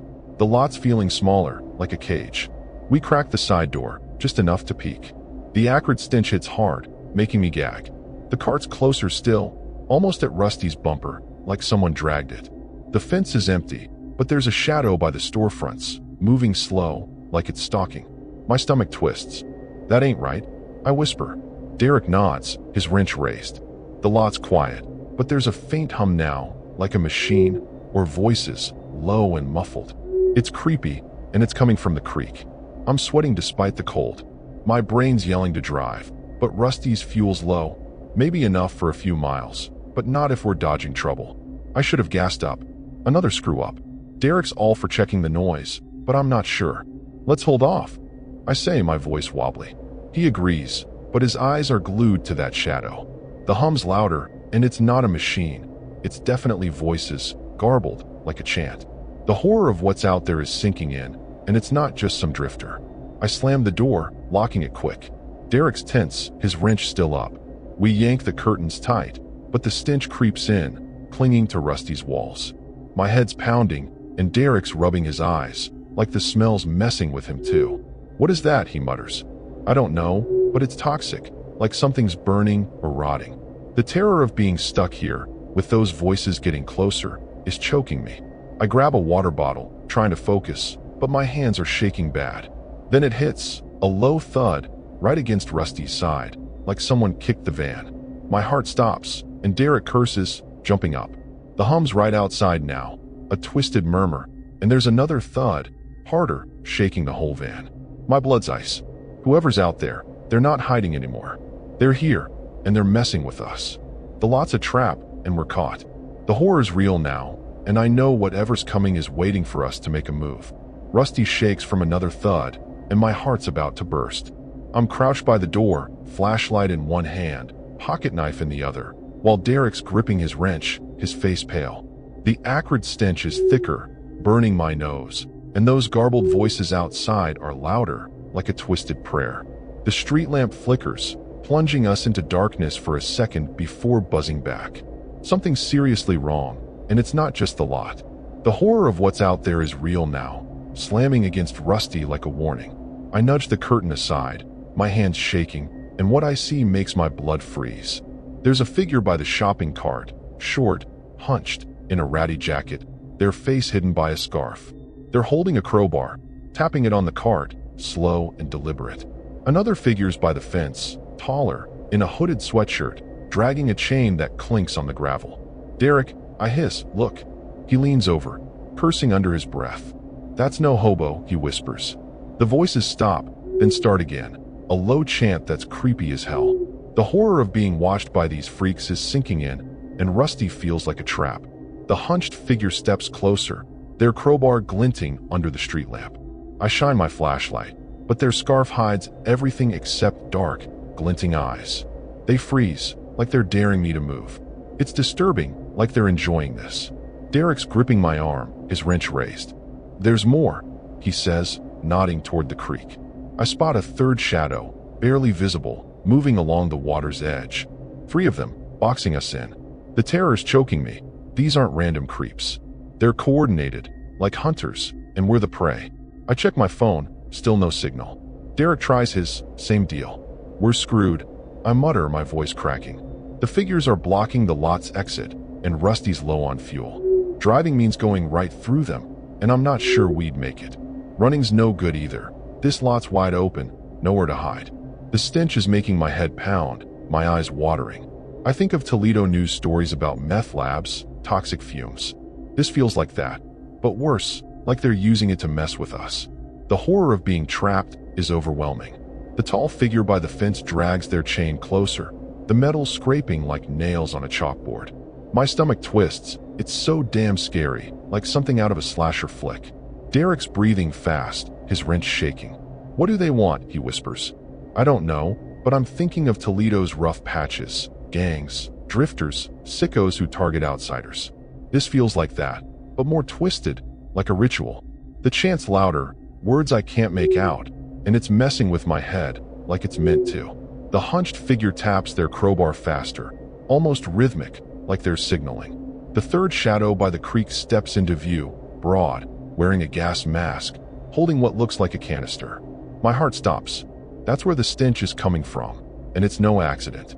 The horror of them poisoning the air hits hard. Derek's coughing, his face red. "We can't stay here," I say, my voice barely steady. He nods, but his eyes are wild, like he's one step from losing it. Rusty's shaking from another thud, harder, like they're testing the van's strength. I slam the flashlight down, trying to think. The figures are closing in, the hunched ones 10 feet away, the tall ones by the lot's edge, and the gas mask creeping closer. The stench is unbearable, my vision blurry. I remember a podcast about chemical attacks, how they disorient you before the real strike. This feels like that, deliberate and evil. The terror's peaking, my chest tight. I grab Rusty's keys, my hands slick with sweat. "We gotta move," I say, but Derek shakes his head. "They'll cut us off." The gas mask figure raises their canister, and a faint hiss cuts through the chant. A sickly mist drifts toward Rusty, curling like a ghost. My throat burns, and Derek's gagging, covering his mouth. The crowbar figure laughs, a low, guttural sound that's pure nightmare fuel. It's disturbing, like they're feeding off our fear. The chain guy's circling now, their links glinting. We're out of time. I start Rusty's engine, the rumble loud but shaky. The hunched figure jerks, like they didn't expect it, but the mist is spreading, and I know we're not safe. Then the tall figure sprints toward us, chain swinging like a whip. The gas mask creep sprays more mist, and it's seeping into Rusty, choking us. The crowbar figure smashes their weapon against the van's side, the metal screaming. My heart's in my throat. This isn't just a scare. It's a hunt, and they're coming for blood. The chant rises, a twisted chorus, and the lot feels like it's shrinking, the shadows alive with menace. I grip the wheel, my mind racing for a way out, but the horror of what's next is all I can feel. Rusty's engine roars, but the toxic mist is seeping through the vents, burning my lungs. Derek's coughing hard, his wrench slipping as he grips the seat. The crowbar figures pounding the van, each hit shaking us, while the gas mask creep sprays more mist, and the chain guys closing in, their links glinting. I slam Rusty into gear, my hands slick with sweat. Hold on, I yell, flooring it. The tires spin on gravel, and we lurch toward the lot's exit. The horror of staying is worse than the terror of running, but these freaks are everywhere, and this is life or death. I swerve to dodge the chain figure, their weapon grazing Rusty's bumper with a sickening clang. The crowbar creep dives aside, but the gas mask figure doesn't flinch, spraying mist like a weapon. It's in the van now, choking us. Derek's yanking his jacket over his face, gagging. "Drive, Caleb," he shouts. I gun it onto the road, the street lamp fading, but the figures are sprinting after us, their shadows stretching in my rear view. It's scary as hell, like we're prey in a twisted hunt, and they're not giving up. I hit Summit Street, Toledo's dark roads blurring past. The figures are still behind, moving too fast, like they're driven by something unnatural. My heart's pounding, the fuel gauge screaming empty. I should have gassed up after our brewery crawl, my dumbest mistake yet. The terror of stalling out with these psychos on our tail is crushing. Derek's twisted, watching the mirrors. "They're still there," he yells. I glance back, 3 shapes, relentless, their weapons gleaming. I push Rusty harder, praying she doesn't quit on us. The mist stench is fading, but my head's foggy, my eyes stinging. I think of news reports about chemical spills in Ohio, how they mess with your mind. This feels like that, but deliberate, like these creeps planned it. The horror of being their target is suffocating. I take a sharp turn onto Cherry Street, hoping to lose them in Toledo's maze. Rusty's rattling, her engine whining like she's begging for a break. I'm begging too, for a gas station, a cop, anything to end this disturbing chase. Derek's gripping the wrench again, his knuckles white. "If they catch us, I'm swinging," he says, his voice shaky but fierce. I nod, my hands tight on the wheel. I remember a true crime show about Toledo gangs ambushing travelers in deserted lots. This feels like that, only scarier, more vicious. I spot a sign for I-75, the highway out of town. It's a risk. Open road means no cover, but staying here's a death trap. I veer onto the ramp, Rusty shaking like she's about to fall apart. The highway's dark, just us and a few distant trucks. I keep checking the mirrors, expecting those figures to appear like ghosts. Derek's quiet, his eyes locked on the side mirror. "We lose them?" he asks, voice low. I don't answer, the terror's still choking me. The fuel's almost gone, the warning light blinking like a death knell. There's a rest stop ahead, maybe with gas. If we make it, we're safe. If not, the horror of being stranded with those freaks hunting us is too much to bear. I push Rusty to her limit, the engine coughing. The figures are gone from the rear view, but I don't trust it. They could be cutting through back roads, waiting to pounce. My hands are sweaty, my pulse a drumbeat. Derek grabs his phone, still no signal. "We're done if she dies," he says, his voice cracking. I nod, my mind racing. The rest stop's lights flicker in the distance, a faint hope. The terror of what's behind us is driving me, but I know we're not out of this yet. Then Rusty sputters, her engine choking like a dying animal. I curse, pumping the pedal, but she's toast. We coast to the shoulder, the highway stretching empty around us. The silence is deafening as Rusty rolls to a stop. Derek looks at me, his face pale. "Now what?" he whispers. I grab the flashlight, my pocket knife useless against the horror outside. The rest stops a mile away, a lifetime on foot. I scan the dark, waiting for those figures to emerge, my heart screaming we're not safe. The night's pressing in, the cold biting through Rusty's walls. I lock the doors, but it's no comfort. Derek's clutching his wrench, his breath ragged. We're sitting ducks, and the horror of what those figures might do if they find us is paralyzing. My mistake was picking that lot, thinking it was safe. Now we're stranded, and the terror's only growing. I grip the flashlight, praying for a miracle, but deep down, I know we're still in their crosshairs. We're stuck on I-75, Rusty dead, the night closing in like a noose. My flashlight shakes as I sweep it over the highway, expecting those figures to lunge from the dark. Derek's gripping his wrench, his eyes darting to the woods. The chemical stench is gone, but the horror lingers, a knife in my chest. My phone's useless, no signal, no help. We're miles from anywhere, and my idiot move of not fueling up might have sealed our fate. The terror of being stranded with those creeps out there is unbearable, and I'm fighting to stay sharp. I climb out, popping Rusty's hood, hoping it's a quick fix. Derek keeps watch, his voice low. "See anything?" I shake my head, staring at the engine like it'll magically start. I'm no mechanic, and it's hopeless. The highway's quiet, but there's a rustle in the woods, faint but real. My blood runs cold. It's them, tracking us. The horror of them following us this far is chilling. I slam the hood, my hands shaking. "We gotta move," I say, grabbing the flashlight. Derek nods, but his face says we're screwed. We lock Rusty and start jogging toward the rest stop, the cold biting my skin. The rustle's louder, joined by a low hum, like their chant from the lot. I think of true crime cases where people vanish on highways, their vans empty. The terror of that being us is pushing me faster, my legs burning. Derek's right behind, his wrench swinging. "We're close," he gasps, but his voice cuts off as a figure steps onto the road. The gas mask creep, canister raised.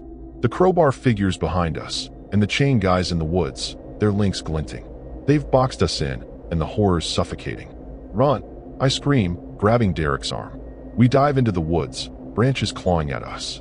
The gas mask figure sprays their mist, and it burns my skin, my eyes watering. Derek's coughing, stumbling, but I pull him along. The chant's louder, a twisted ritual, their footsteps heavy. The rest stop's lights are so close, but the figures are closer, their weapons hungry. The terror's overwhelming, my heart pounding as we crash through the underbrush. I can't lose Derek, not like this, but the mist is choking us. We burst into a clearing, the rest stop's neon glow blinding. A trucker's at the pump, staring as we stumble out, gasping. "Help!" I yell, waving my arms. The figures stop at the tree line, their shapes fading into the dark. Derek's collapsing, his face gray, the mist's poison hitting him hard. The trucker, a guy named Hank, runs over, calling 911. I'm on my knees, holding Derek, begging him to stay with me. The horror of losing him, of my choices, picking that lot, skipping gas, is crushing me. The cops arrive, lights flashing, but the figures are gone, no trace. Derek's loaded into an ambulance, his breathing shallow, the chemicals too much. I'm shaking, telling the cops about the lot, the mist, the chase, but their eyes say I'm nuts. Hank says he saw shadows, but it's not enough. Rusty's towed away. Her map's a reminder of a life I don't know if I can return to. The horror of that night, of Derek slipping away, is a blade in my gut, and it's my fault. I sit in the rest stop, wrapped in a blanket, the cops asking questions I can't fully answer. They search the woods, find nothing. No canister, no crowbar, just my word. Derek's gone by dawn, the hospital calling with the news. The mist destroyed his lungs, and I break, sobbing into my hands. My deadly mistake was thinking we were safe, ignoring the signs. The terror of those figures, their sick hunt, will haunt me forever, a scar I can't escape. A cop offers me a ride to Columbus, and I nod, numb. They say they'll keep looking, but I see the doubt in their faces. I climb into the cruiser, leaving Toledo behind, but the horror rides with me, a ghost in every shadow. I think of Derek, his dumb jokes, his coffee obsession, and the pain's too much. The sun rises, but it doesn't touch the cold in my soul. I'm alive, but it's a tragedy, a weight I'll carry for picking the wrong place to park. The road stretches on, and I'm alone with my guilt. Those figures are out there, maybe hunting someone else, and I'll never know why they chose us. The disturbing truth is, I let us into their trap, and Derek paid the price. Vanlife was my escape, but now it's a prison of memories I can't outrun. I grip the cop's spare jacket, staring at the highway, knowing the terror of that night will never let me go.